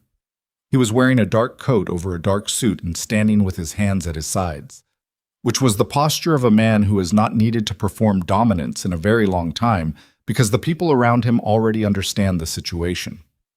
To his left was a man she didn't recognize, large, watchful, the specific quality of stillness that belongs to personal security, who are also trained for something more than security. To his right was Celeste Moreau. Celeste was still wearing the anniversary necklace. The diamonds and sapphires caught the yellow light of the work lamps and threw small fractured points of brightness in multiple directions, and Vivian noted this with the detached clarity of someone filing information rather than feeling it. The necklace was still around Celeste's throat, which meant either she hadn't thought to remove it or she had thought about it and decided to leave it on, and given everything Vivian now understood about Celeste Moreau, it was almost certainly the latter. Celeste looked at her with an expression that Vivian had seen before on people in similar positions. The expression of someone who has won comprehensively and knows it and is deciding in real time how much of that knowledge to display. There was something else under it, though. Something that wasn't quite as settled as the surface expression intended to communicate. A quality of assessment, of continued calculation, that told Vivian the game was not as finished in Celeste's mind as it might appear. Volkov spoke first. "Mrs. DeLuca." He looked at the champagne gown. "You came directly." "You said 1 hour," she said. "I'm not interested in spending it waiting in a car." He regarded her for a moment. "You came alone." "I came with what I need," she said, "which isn't bodies. You have enough bodies in this building to settle that argument clearly. I'm not here to argue it." "Then what are you here for?" She looked at him steadily. "To show you what you can't get from her." She didn't look at Celeste when she said it. She kept her eyes on Volkov because Volkov was the decision maker and everything else in this room was context. "You have the accounts, you have the routing chains, you have 2 years of operational intelligence and a penetration in my organization that I underestimated." She paused. "What you don't have is what makes any of that usable." Volkov waited. "The families don't move on accounts," she said. "They move on trust. On 2 decades of agreements that are not written in any document you've acquired, that don't exist in any server Sujin had access to, that live entirely in the history between specific people who have specific reasons to honor what they've committed to." She took a step forward, into the fuller light of the work lamps. "You freeze those accounts tomorrow and what you get is not control of the American alliance. You get 7 separate families, each going into individual defensive posture, each making decisions based on panic rather than strategy, each potentially making agreements with each other or with federal authorities that collapse the entire structure you're trying to acquire. What you inherit is not an empire, it's a war." Volkov's expression had not changed. "You're describing a risk we've modeled." "I'm describing a certainty you've mistaken for a risk," she said, "because the model was built by someone who understood the architecture but not the people." She let that sit for 1 second. "You need me to make this transition without igniting a continental war. That's why you called.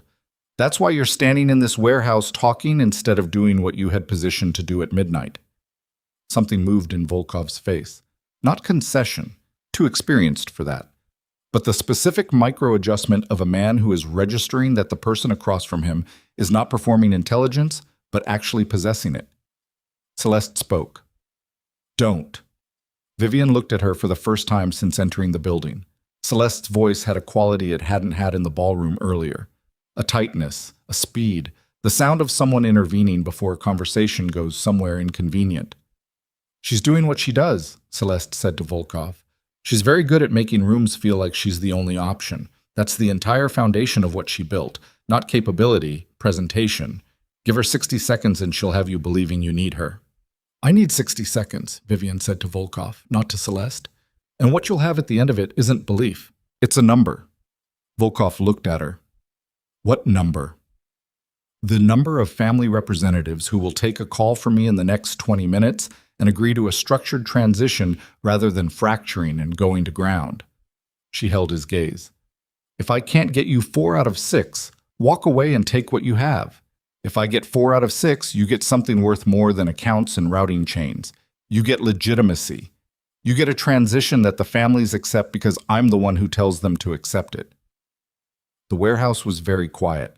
Outside, the harbor moved against the pilings with the small, repetitive sound of water against concrete, indifferent and continuous. "And in exchange," Volkov said, "Vincent walks away.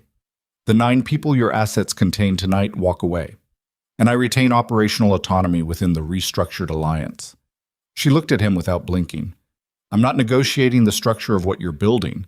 I'm negotiating the terms under which it doesn't turn into a catastrophe before it's built." Celeste laughed. It was a short sound, controlled, but not entirely. "She doesn't have 4 families," she said to Volkov. "She walked out of that ballroom with Marchetti and 2 cars. She has no teams in position, her operation is compromised, and she came here alone in an evening gown because she had nothing else left." She turned to look at Vivian directly, and what was in her face now was not performance, but something more fundamental. The expression of a woman who has worked for 2 years at something and needs it to finish cleanly. "You're impressive," she said. "Genuinely. But the room has already been arranged. You walking in here doesn't rearrange it." Vivian looked at her. She thought about 20 years. Not with sentiment. She didn't have the bandwidth for sentiment right now and wouldn't have chosen to spend it there even if she had. But with the specific analytical precision of someone reviewing the data of a long period. Celeste had been a variable in her life for 8 months in an official capacity, and apparently 2 years in actual fact, and in that time had managed to be consistently underestimated by Vincent, consistently overestimated in terms of her ultimate objective, and consistently present at exactly the right conversations. That took patience of a specific order. Discipline. The ability to play a long game without letting the length of it erode the precision.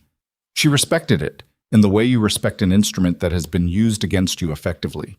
It didn't change what she was going to do. "You said the room has been arranged," Vivian said to her. "When Sujin told you how I'd respond tonight, what did she tell you I'd do if I walked into this building and found the operation already compromised?" Celeste's expression shifted. Slightly. The kind of shift that is almost invisible and is therefore significant. "She didn't know," Vivian said. "Because I didn't know. I hadn't built a contingency for walking in here alone at 11:40 p.m. with 7 people and 1 asset because I had never expected to need one." She paused. "Which means you modeled my patterns, and you missed the one thing patterns can't capture." Celeste looked at her steadily. "What thing?"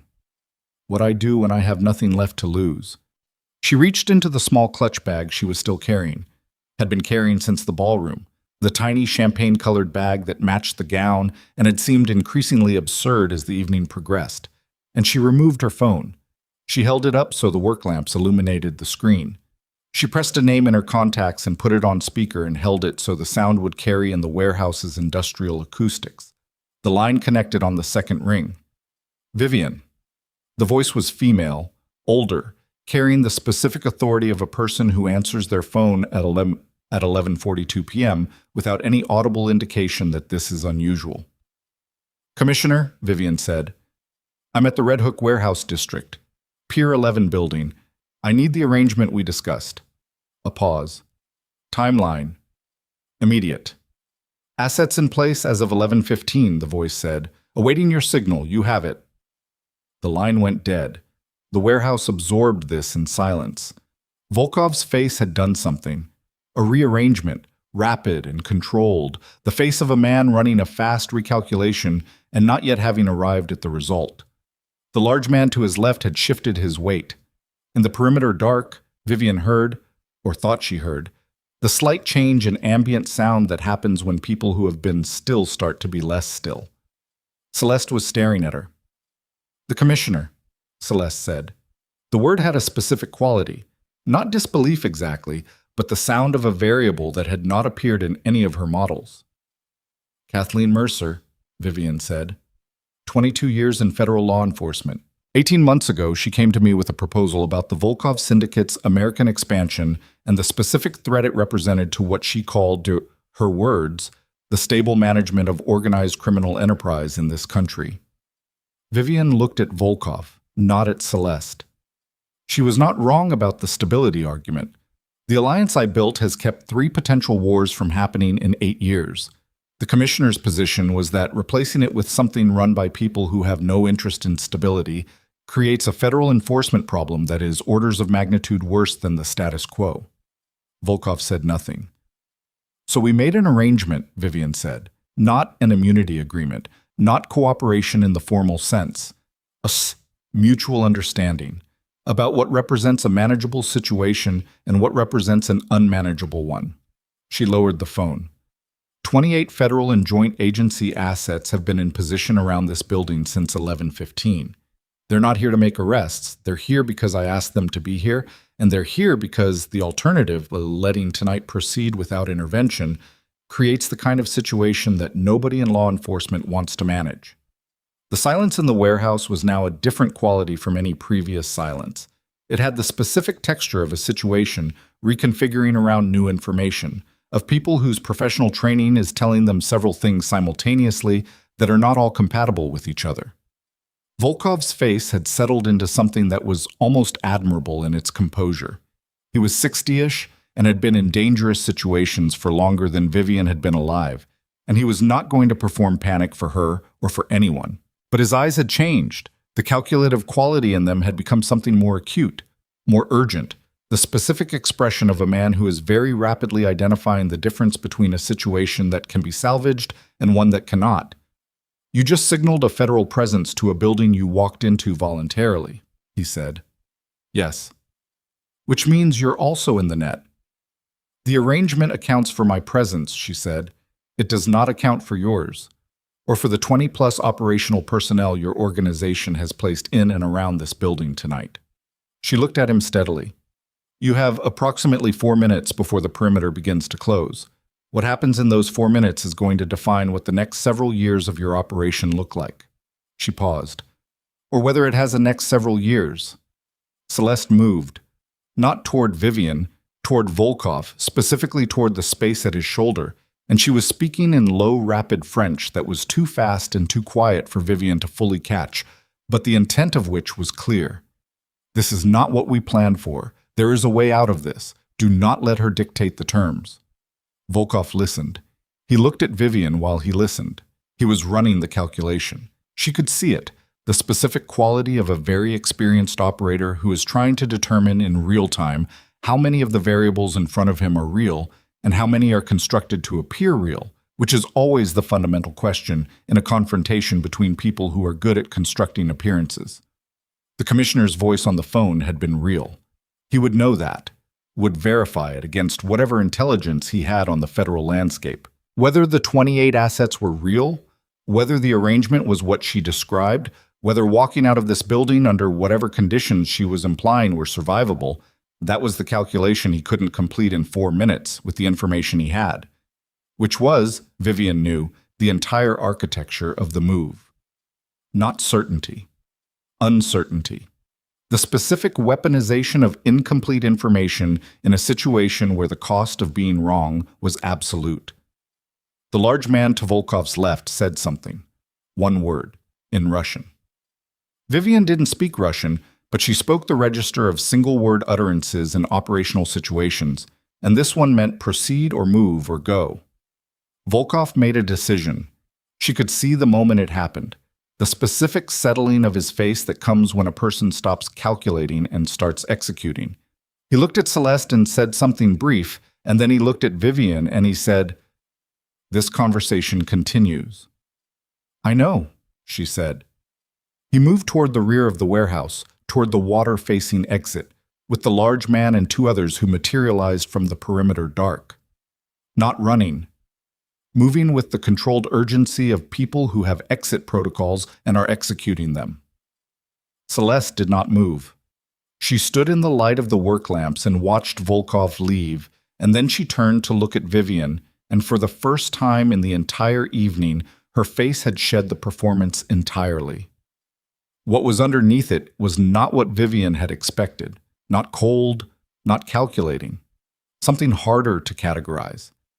A quality of exhaustion, almost. The particular exhaustion of someone who has been performing at a very high level for a very long time and has just watched the performance fail. "He'll regroup," Celeste said. "You know that." "Yes.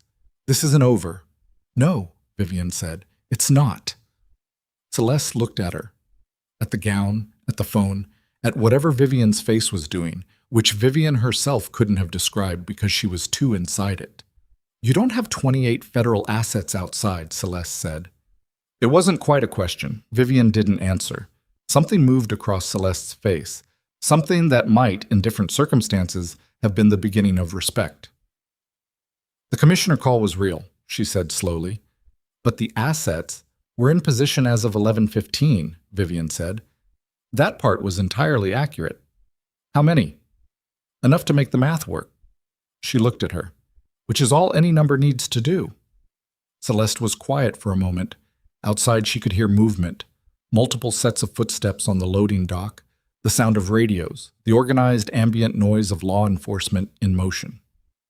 She heard Marchetti's voice somewhere in that mix, speaking to someone with the particular tone of a very old man who has been at the periphery of a very bad situation and is now establishing his position relative to it. "You're going to let them take me," Celeste said. "I'm not going to stop it," Vivian said. Celeste nodded slowly.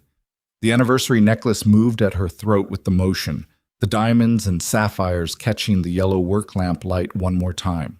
She reached up and unclasped it. She held it for a moment in her palm, looking at it, with the expression of someone holding an object that has been many things in one evening and is now simply a piece of jewelry. Then she held it out toward Vivian. Vivian looked at it. She looked at Celeste's face. She left the necklace where it was. "Keep it," she said. Celeste's hand stayed extended for a moment. Then she closed her fingers around the necklace and let her hand fall. The warehouse doors at the main loading entrance opened fully, and the first federal agent came through with a flashlight, and then another, and the light multiplied across the interior space and caught the steel crossbeams and the work lamps, and the vast empty floor, and the two women standing in the center of it. Vivian raised her hand to shield her eyes from the light, and heard someone say her name. Not Vivian, Mrs. DeLuca, the formal address. And she said yes and identified herself and stood still while the operational moment moved around her with the organized noise of people doing a job. Celeste was cuffed with the particular efficiency of agents who have done it many times. She did not resist. She walked toward the door with the cuffs on, and she did not look back, and Vivian watched her go with the specific quality of attention you give something that is over. She became aware gradually that her feet hurt. The heels. 3 hours and 47 minutes of concrete and asphalt and marble, and her feet had registered their objection and she hadn't processed it until right now, standing in the lit center of the warehouse with the federal operation moving around her, and the pain was specific and real and oddly grounding, the most ordinary physical sensation of the entire evening, which had contained many sensations, none of them ordinary. Marchetti appeared in the warehouse doorway. He was moving more slowly than earlier, the lateness of the hour, the cold, the accumulated weight of the evening pressing on 81 years of joints and bone. He crossed the warehouse floor toward her with his cane and stopped 4 feet away and looked at her. "The 9 people," he said. "They're secure. One of the federal teams has them." She had gotten that confirmation 3 minutes before walking into the warehouse, from a number she had not shared with anyone in the townhouse on West 74th Street tonight, because there were things she had built that Soo-Jin did not have access to, could not have had access to, because Vivian had built them alone and told no one they existed. The commissioner arrangement was one. The secondary communication channel was another. The things you build when you understand on some deep structural level that the most dangerous vulnerabilities in any system are the ones you've shared. "And Volkov, Marchetti said. "Gone. For tonight." She looked toward the rear of the warehouse where he had exited. "The federal teams will have the exterior documented. Faces, vehicles. It's not an arrest. It's not enough for that tonight, and he knows it, but it changes his operational calculus. You bought time." "I bought enough time," she said, "which is what we needed." Marchetti was quiet for a moment. He looked at the warehouse around them. The vast, cold industrial space, the work lamps still burning in the center, the residue of an operation that had been 2 years in preparation and had tonight been not defeated, but interrupted, redirected, forced into a different configuration than the one it had been designed to produce. "Vincent," Marchetti said, "Marcus is with him. He doesn't know yet what Celeste was." "No. He's going to need to know." "I know," she said. Marchetti looked at her.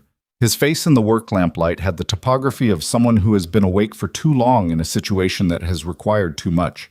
But behind that, in the quality of his eyes, was something that she recognized and did not have a clean word for. The look of a man who has revised a fundamental assessment and is processing the revision in real time. "That call," he said. "The commissioner." "Real," she said. "And the assets," she said, "were in position." Vivian looked at him. "Real enough," she said. Marchetti held her gaze for 3 full seconds. Then he made the sound.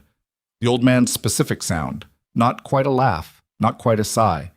The sound of someone receiving information that they are choosing to receive without the question it might otherwise prompt. "All right," he said. A federal agent appeared at Vivian's shoulder and said there were some things that needed to be established, some information they needed from her, and could she come with him? She said yes and turned to go, and then she stopped and looked back at the warehouse one more time. At the loading dock doors open to the November night, at the harbor beyond them, dark and moving, at the city lights reflected in the water and breaking apart on its surface and reforming and breaking apart again. She thought about Vincent, somewhere on the other side of that water, in a car heading back to Manhattan, carrying an envelope he'd been handed by a woman he didn't know, with no idea that the warehouse he'd been redirected away from had just been the site of the thing that was going to define what remained of his life. She thought about Suo Jin, standing on the Red Hook street outside the townhouse car, in the November cold, having said from the beginning with the specific quiet of a woman who has lived with a secret for 2 years and finds that the relief of releasing it is not as uncomplicated as she had imagined.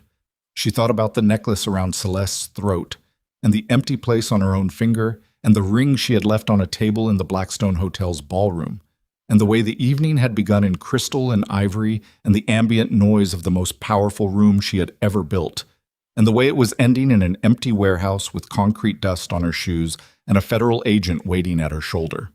She turned and walked toward the door. Outside, the harbor was cold and the city was bright across the water, and the sky above Manhattan was the specific orange-gray of a city that has forgotten what darkness looks like. And somewhere in all of that, Vincent DeLuca was trying to understand a night that had been designed from the very first moment to be beyond his understanding. And Vivian DeLuca walked out of the warehouse and into the cold November air, and behind her the federal operation closed around everything she was leaving in that building, and ahead of her the most important 24 hours of the last 20 years had not yet begun. Because the warehouse was not the end. The warehouse was the hinge, the moment when the night stopped being about survival and started being about what came after survival, which was always the harder question and always the one that mattered most. And what came after survival for Vivian DeLuca was a room she had never been in before.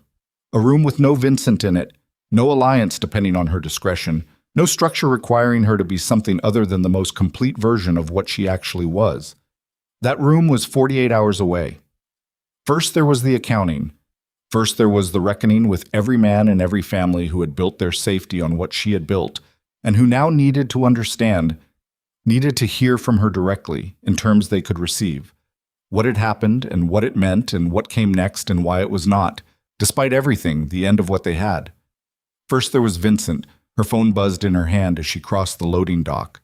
She looked at the screen. Marcus. He knows you were at the warehouse. He wants to talk. She stopped walking for 1 second, one breath. Then she typed back, "Tell him where to meet me." She put the phone in her clutch and kept walking, and the cold air of Red Hook received her without ceremony or acknowledgement, the way it receives everything that happens on its waterfront, without record, without judgment, without any indication that it understands the difference between the things that happen here and the things that change everything.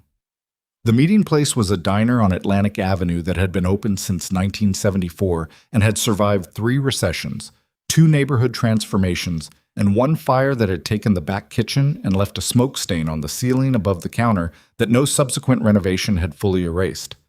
It was open at 12:47 a.m., because it was always open, because certain places in cities accumulate a specific gravity that keeps them functioning past the point where economics alone would justify it. The night cook was a man named Ray, who had been working the same shift for 11 years and who had a policy, rarely articulated but consistently applied, of not asking questions about the people who came in during the hours between midnight and 5 a.m., because the people who came in during those hours were either working or running from something or trying to decide what to do next, and none of those activities were improved by questions. Vivian came in at 12:49. She had stopped in the federal staging vehicle long enough to answer the immediate questions. Her name, her account of the evening's events in the warehouse, her confirmation of the arrangement with Commissioner Mercer, her agreement to a formal deposition within 72 hours. She had done this with the specific economy of someone who has given statements before and understands that the performance of cooperation and the substance of cooperation are 2 different things, and that tonight she needed only the performance to be legible. The substance would come later, in rooms with lawyers and recorded audio, After she had slept and changed clothes and processed the distance between who she had been at 7 p.m. and who she was now. The federal agent who had walked her through the initial questions was young, 28, maybe 30, and had the careful professional neutrality of someone who has been trained to treat subjects of complex federal arrangements with neither deference nor hostility. He had called her Mrs. DeLuca throughout. She had not corrected him because the divorce papers were technically still in the envelope on the service trolley at the Blackstone Hotel, and she was not going to sort out her marital nomenclature at 12:37 a.m. in a federal staging vehicle in Red Hook. The diner was warm and smelled like coffee and the specific grease of a short-order kitchen that has been cooking the same things for 50 years. 3 other tables were occupied, 2 men she didn't know at the counter, a woman alone by the window working on something on a laptop, and a booth at the back that she was walking toward because that was where Marcus had said he would be. And he was there, sitting across from the man she had been married to for 20 years. Vincent DeLuca looked like a man who had been taken apart and reassembled by someone who had never seen the original. The tuxedo jacket was gone. The tie was open, the collar undone, and he was sitting with his forearms on the table and his hands wrapped around a coffee cup that he wasn't drinking from. And his face had the quality of a face that has been through the specific violence of discovering, in sequence, several things that each individually would have been enough and collectively amounted to something that didn't have a clean name. Marcus was across from him. He stood when he saw Vivian, with the instinct of someone who has been raised to stand when a person of significance enters a room, and then seemed to realize the gesture was complicated by context and sat back down, and then stood again, and Vivian said, "Sit, Marcus." And he sat. She pulled out the chair at the end of the booth. Not Vincent's side, not Marcus's side, the end, the chair that belonged to nobody, the neutral position, and she sat down. Ray appeared from behind the counter without being summoned and poured coffee without asking. Vivian wrapped her hands around the cup. The ceramic was thick, and the coffee was strong, and the heat was the most straightforward good thing that had happened to her hands in several hours. Vincent looked at her. His eyes had a quality she had seen before, not often, maybe 3 times in 20 years, that existed below his usual register of authority and calculation. A rawness. The expression of a man who has had the specific experience of looking at his own life from the outside and not recognizing what he sees. "Celeste," he said. It came out as one word and contained a volume of questions that he apparently couldn't yet organize into individual sentences. "In federal custody," Vivian said. "She'll be charged with conspiracy and material support offenses. There are 2 years of documented intelligence transfers. She won't see daylight for a long time." Vincent received this. His jaw worked slightly. "She never wanted you," Vivian said. Not unkindly. Factually, the way you say things that are simply true and that the other person needs to hear in their plainest form, because anything softer would be a disservice. She wanted the access. She wanted to be in the room where the conversations happened. You were the mechanism, Vincent. You weren't the objective. He looked at the table. His hands tightened slightly on the coffee cup and then released. "I gave her everything. You gave her what you thought she needed, which happened to be exactly what Volkov needed. I didn't—" He stopped, started again. "I didn't know what she was." "No," Vivian said. "You didn't." The silence between them had a weight that was different from any silence they had shared in 20 years, because every previous silence had been inside a marriage, inside a structure of mutual investment and mutual vulnerability, and this one was in the open air of whatever came after that structure. It had a different quality. Less protective, more honest maybe. The honesty of people who have nothing left to manage between them. Marcus was looking at the window. He was doing the thing that decent young people do when they are present for a conversation between older people that they understand is not for them, making himself unobtrusive through a quality of deliberate inattention. "Sujin," Vincent said. 2 years, Vivian said. "From the beginning." He looked at her. "You didn't know." "Not until tonight. That's, He paused. "That's not nothing. You missing something that close." "No," she said. "It's not nothing." She looked at the coffee. "She was very good. Better than I accounted for. I built the operation around her capability without sufficiently questioning the consistency between her capability and her loyalty. She said it the way she said all the night's accounting, without drama, without self-protection. It was a mistake. I made it. Vincent was quiet. Then, very quietly, I've been making mistakes for longer. Vivian looked at him. He was still looking at the table, at his hands on the cup, at the scratched laminate surface of the diner booth that had been scratched by many other hands over many other difficult conversations. The anniversary dinner, he said. Vincent, let me say it. He looked up.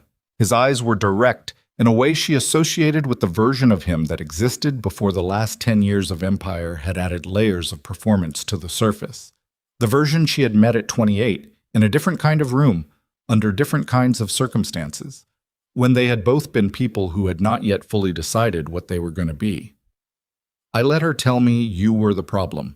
I let her build me a version of 20 years that made you the ceiling and me the thing being held down, and I believed it because... He stopped, his jaw tightened. Because it was easier to believe than the alternative. What was the alternative? She said, though she knew. That I'd stopped doing the work, he said. That the Empire was still standing because you were still holding it, and I was doing the thing I've always done, which is walk through the rooms and take the credit and call it leadership.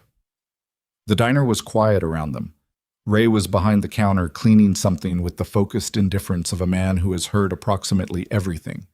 The woman with the laptop was still typing, in her own world.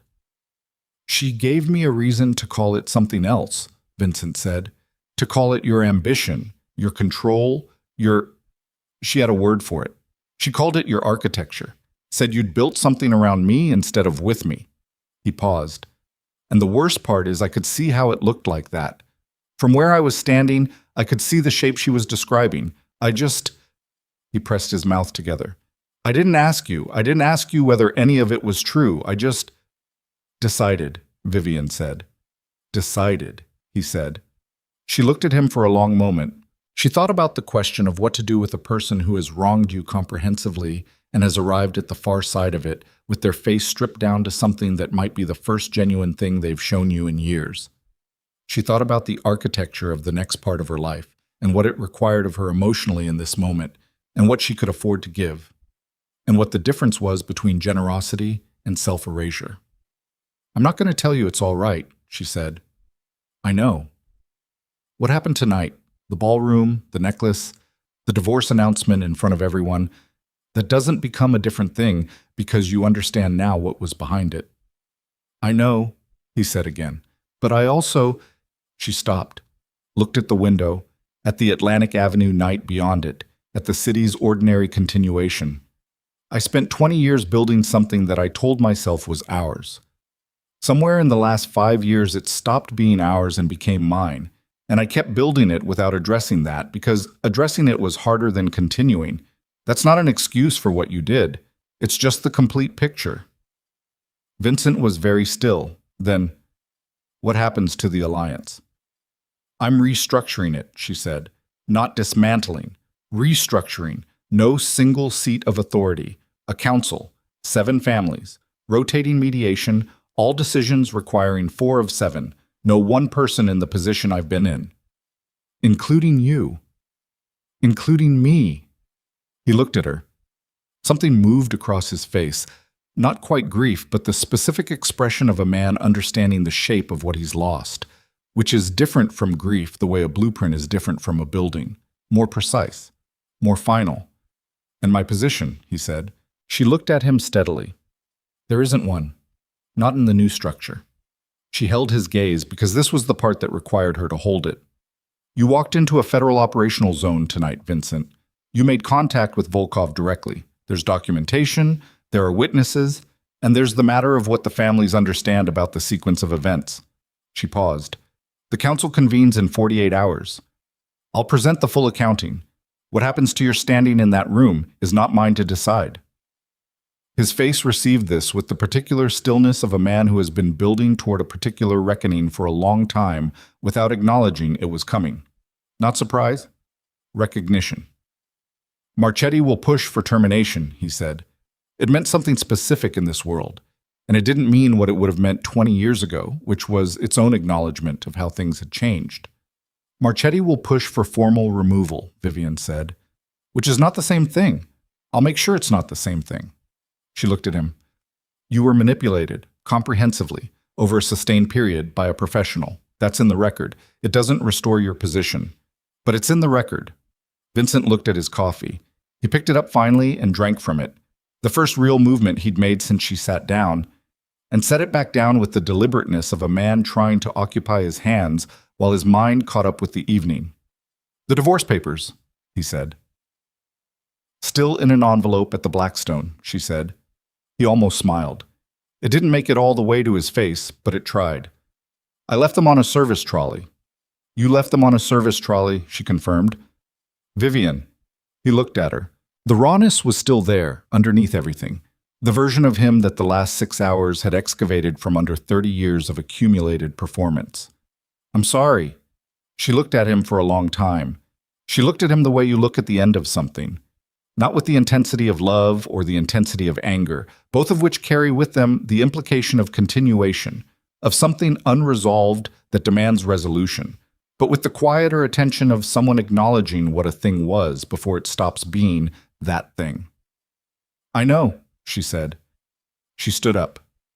She picked up her coffee and finished it standing, because the warmth was still the most straightforward good thing, and then she set the cup down and she looked at Marcus and said, Take him home.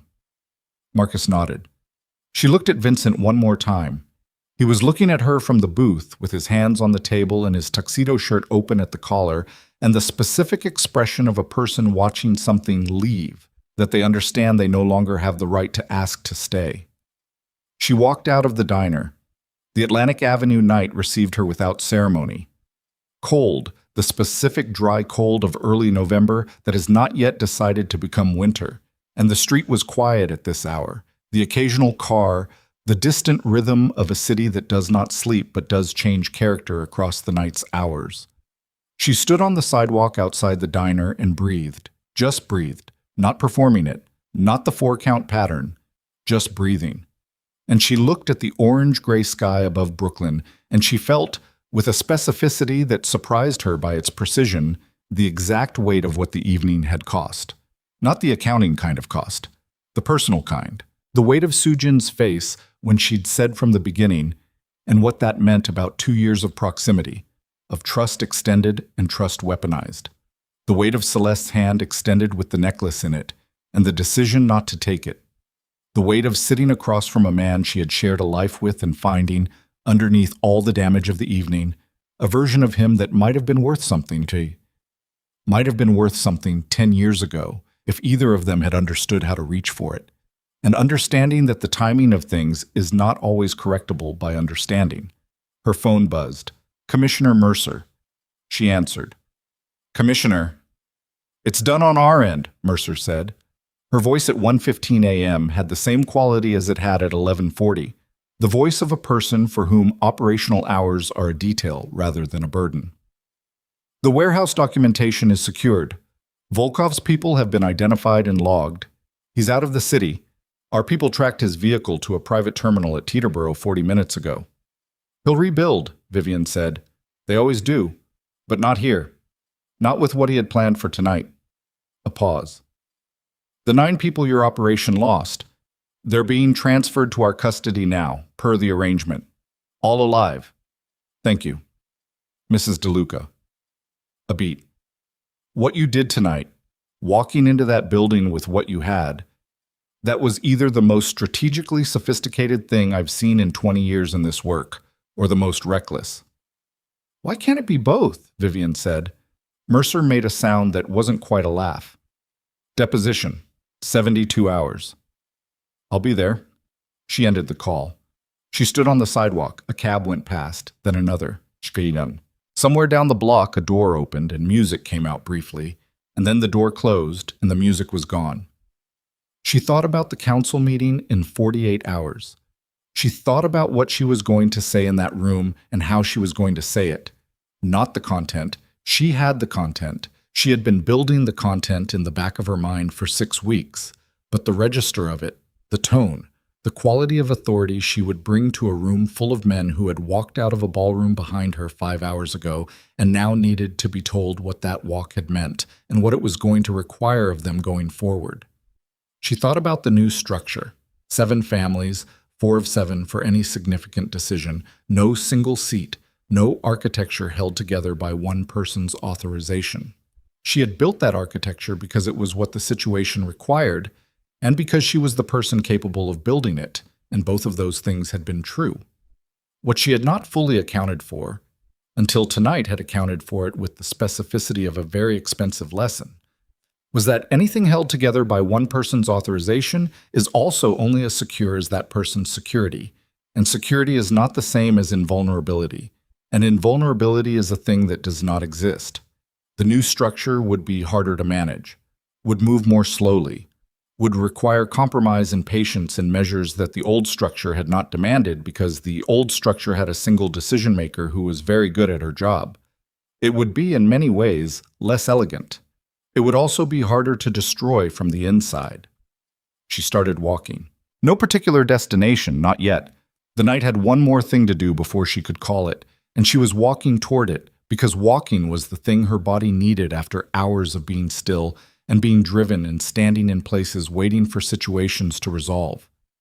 The thing the night had left was Soo Jin. She had left her on the Red Hook Street outside the townhouse car, standing in the November cold with the specific posture of a person who has made a permanent decision and is now inside its consequences. She had not had Soo Jin detained. She had not called it in. She had stepped out of the car and told the driver to go and left Soo Jin standing on the street, and she had not looked back, which had been a decision she made in the moment and had not had time to fully examine until now. She called Geary. He answered on the second ring, which meant he was still awake and operational. "Tell me she's not in the wind," Vivian said. "She's not in the wind," he said. "She's at the 6th Precinct. She walked in herself at 12:51 a.m. and asked to speak with a federal liaison." Vivian stopped walking. "She went in voluntarily," she said, 40 minutes ago. Walked in, identified herself, said she had information on the Volkov Syndicate's American operations and wanted to talk about terms. Vivian stood on the sidewalk and looked at the street.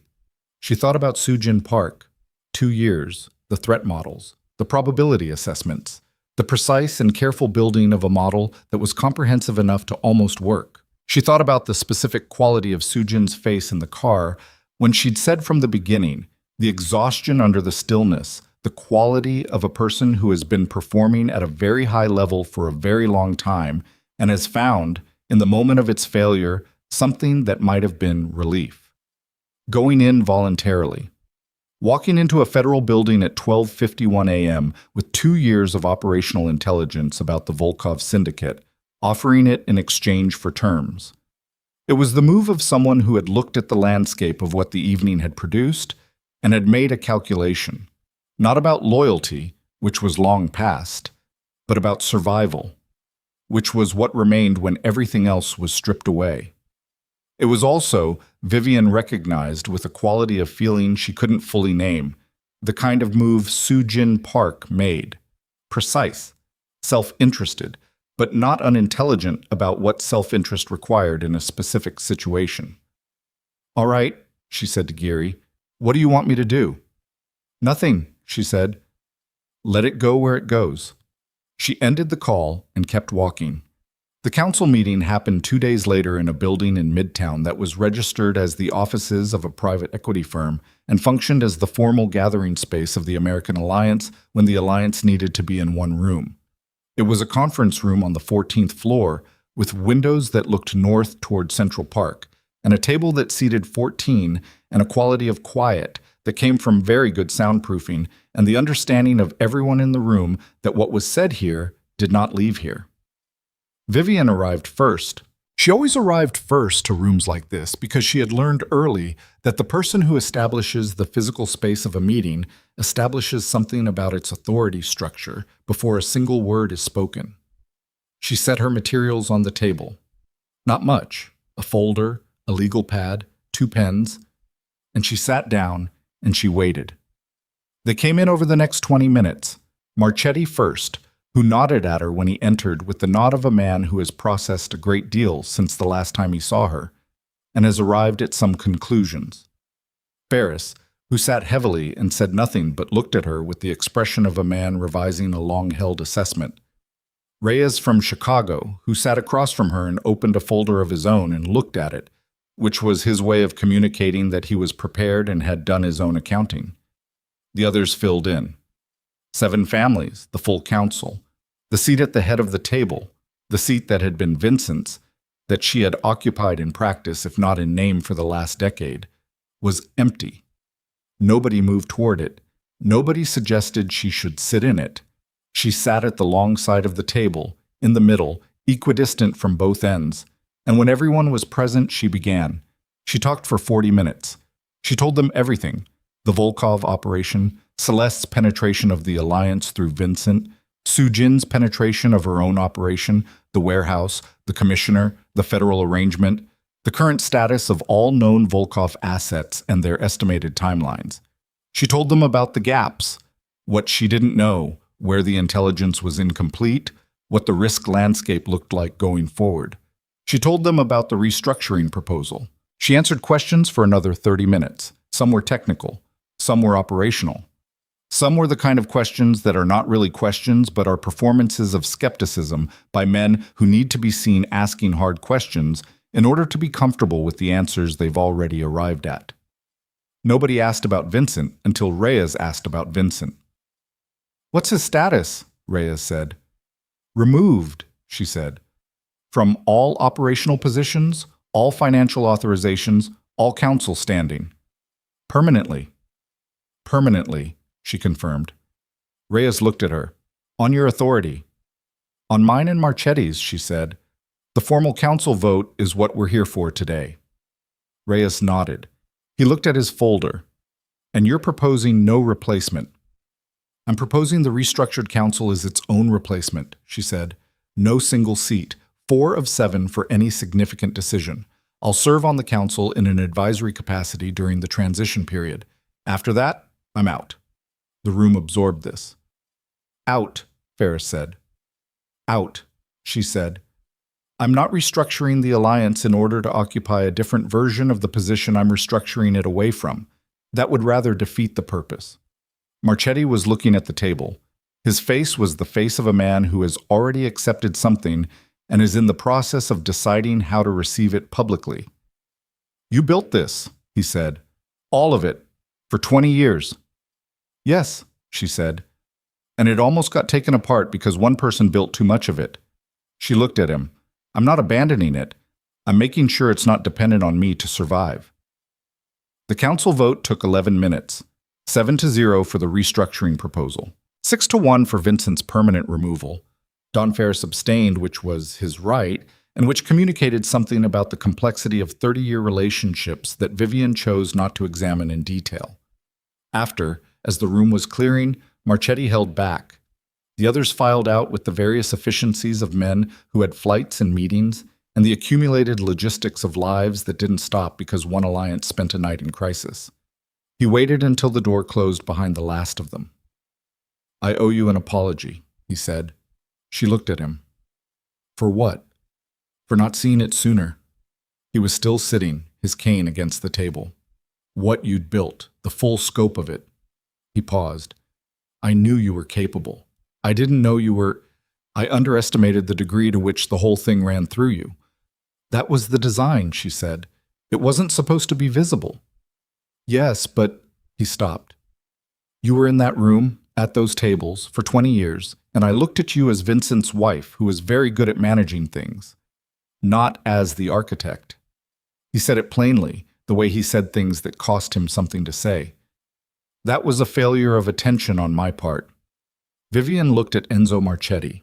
81 years old, 50 years in this world, a man who had survived everything this life could produce and had arrived at the far end of it with the capacity to say that in the specific plain way he'd just said it. "Thank you, Enzo," she said. He nodded. He stood up, slowly, with the cane. He crossed to the door and then stopped with his hand on the handle. "What will you do?" he said. "After the transition." She thought about this. She looked at the 14th floor windows, at the northward view, at Central Park's rectangle of gray-green November visible beyond the intervening buildings. "I have a property in Portugal," she said. "The Algarve. I've been to it twice in 6 years."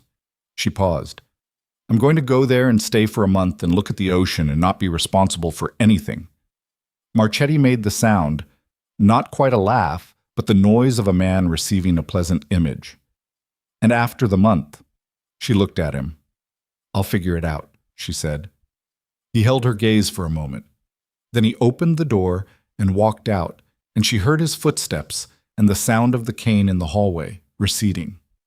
She sat in the empty conference room for a few minutes. The 14th floor was quiet around her. She looked at the empty table, 7 water glasses, 7 notepads with minimal notes, the physical residue of a meeting that had reorganized something that had taken 20 years to build in approximately 70 minutes. She looked at her own notepad, which was mostly blank because she had needed no notes. The content of what she'd said today had been in her head for 6 weeks, and the 6 weeks before that, and the years before that during which she had understood, at some level below the level of articulate thought, that this day was coming in one form or another. She gathered her things. The folder, the legal pad, one of the 2 pens. She left the other pen on the table because she didn't know why and didn't interrogate it. She walked to the elevator. She rode down to the lobby. She walked through the lobby, through the revolving door, and out onto the Midtown street in the November afternoon, which was bright and cold and full of the ambient noise of 9 million people going about their business without any knowledge of what had just been decided on the 14th floor above them. She stood on the sidewalk and she felt the specific feeling of standing outside a building after something is finished, the lightness of it. The way air feels different when you are no longer carrying what you were carrying when you went in. Her phone buzzed. An unknown number that she recognized. She answered. "I was wondering if you'd call," she said. "I said the conversation continues," Volkov said. His voice was the same, measured, calibrated, the accent almost neutral. "I keep my word." "I know you do," she said. "It's one of the things I've always respected about how you operate." A pause. He was recalibrating around the register of this conversation, which was different from both their previous exchanges. Less confrontational. More like 2 people who have established, through a very expensive process, what they are to each other. "The warehouse," he said. "What about it?" "The federal assets." A pause. 28 was precise. "Precision is important," she said. Another pause. Longer. She stood on the Midtown sidewalk and let him have the pause, because she understood that what he was working through was the specific calculation of a man who has been handed incomplete information about a confrontation and is trying to determine, retroactively, what was real. "Enough," he said finally. Which meant he had made his determination and was not going to expose which way it had landed. "Enough," she agreed. "The new council structure," he said. "The restructuring." He paused. "This was your play all along. The wedding, the warehouse, the commission. It all leads here." "It led here," she said. "I'm not sure I planned every step." "You planned enough." She thought about this. She thought about 6 weeks of preparation and the things that preparation had not accounted for, and the way the evening had moved through her plans and past them, and into territory that she had navigated not through planning, but through something she could not fully name, which was perhaps simply the accumulated competence of 20 years doing this in a world that did not forgive incompetence. "What do you want, Mr. Volkov?" she said. "The same thing I wanted in the warehouse," he said. "To discuss what comes next." "The new council structure is not a vehicle for external acquisition," she said. "That conversation is closed." "I'm not proposing acquisition," he said. "I'm proposing coexistence. Terms. The American operation and the Volkov operation defining their respective territories with enough clarity that neither one spends the next 10 years in the kind of conflict that benefits no one except federal prosecutors." She was quiet for a moment. She looked at the street, at the people moving past her on the sidewalk, each inside their own trajectory, their own webs of obligation and consequence, none of them aware that they were passing a woman who was being asked, on a midtown sidewalk on a Wednesday afternoon to define the terms of a détente that would shape the architecture of organized crime in America for the next decade. She thought about Portugal, the Algarve, the Atlantic Ocean from a terrace above a cliff, which was a thing she had seen twice in 6 years and which she had found, both times, to possess the specific quality of scale that makes human difficulties briefly comprehensible. "That's a conversation for the new council," she said. "Not for me." A pause. "You'll be advising the council during the transition. Then you're the right person to have this conversation with." She looked at the gray November sky above Midtown. She thought about the month in Portugal that she had told Marchetti about, and whether it was a real plan or a thing she had said in order to articulate a desire for rest that she wasn't yet certain she was allowed to act on. She thought about what it means to build something for 20 years and then hand it to a structure that does not depend on you and walk away. She thought about whether walking away was the same as being done. "Give me the name of an intermediary," she said. "Someone I can contact when the new council is ready to have that conversation." He gave her a name. She memorized it. She did not write it down because she was on a midtown sidewalk without anything to write on, and also because she had a 20-year habit of not writing down names that shouldn't be written down. "Mrs. DeLuca," Volkov said. "Vivian," she said. At this point, a pause. "Vivian." He said it with the particular quality of a man acknowledging that a negotiation has moved into a different register. "What you did on Tuesday night, walking into that warehouse. I've been in this work for 40 years. I don't think I've seen anything quite like it." She thought about the champagne gown and the cracked asphalt and the smell of salt and diesel and the sound of her own heels on the loading dock. She thought about what she had actually been feeling in those 300 meters of walking, which was not courage in the dramatic sense, but something closer to the complete absence of any remaining option that felt more survivable than the one she was choosing. "Don't overestimate it," she said. "I was out of alternatives." "In my experience," Volkov said, "the people who are most dangerous are the ones who are out of alternatives and proceed anyway." She ended the call. She stood on the sidewalk for another moment. The city moved around her, oblivious and continuous. She put her phone in her bag. She looked north, in the direction of nothing in particular, just north, the direction of more cities stretching to the edge of the island, and then the bridges and then the country continuing beyond them. Then she looked at her own hand, her left hand, the finger where the ring had been, which now showed only the slight pressure mark of 20 years' continuous wearing, a shallow groove in the skin. Not dramatic, not even particularly visible unless you were looking for it, which she was. She thought about the ring, still on the table in the Blackstone Hotel's ballroom, or probably collected now by whoever cleaned up after a party that had ended badly, placed in a lost and found somewhere, unremarkable to anyone who found it because platinum bands without identifying marks are unremarkable. She thought about the envelope of divorce papers on the service trolley that was certainly long gone, the papers probably filed by now through whatever process Vincent's lawyers had set in motion. She thought about this fact that she was, as of some point in the early hours of Wednesday morning, technically no longer married, and that this fact existed in her body not as the dramatic thing it would have been 20 years ago, but as a simpler, quieter thing, the end of a long commitment that had been many things over 2 decades, good and difficult and real, and that had ended badly, but had been, before it ended, a life. She started walking, north, toward nothing in particular. The city moved around her and she moved through it, and she was just a woman in a good coat walking uptown on a Wednesday afternoon, which was true in every way that mattered to the 9 million people who passed her without looking, and which contained in its simplicity everything that the last 48 hours had produced. At 57th Street, she stopped at a travel agency, the old kind, with a window full of destination posters, the kind of business that had no business surviving in the era of online booking, but had somehow persisted. She looked at the window. She looked at the posters. One of them was Portugal. The southern coast, a cliff above blue water, the specific quality of light that belongs to that latitude in the afternoon. She went inside. The woman behind the counter was middle-aged and efficient and greeted her with the professionally warm tone of someone who sells geography for a living. Vivian sat down across from her, and she said she wanted to go to the Algarve, and she wanted to leave on Friday, and she wanted to stay for at least a month. The woman started typing. Vivian sat back in the chair and looked at the travel agency's walls.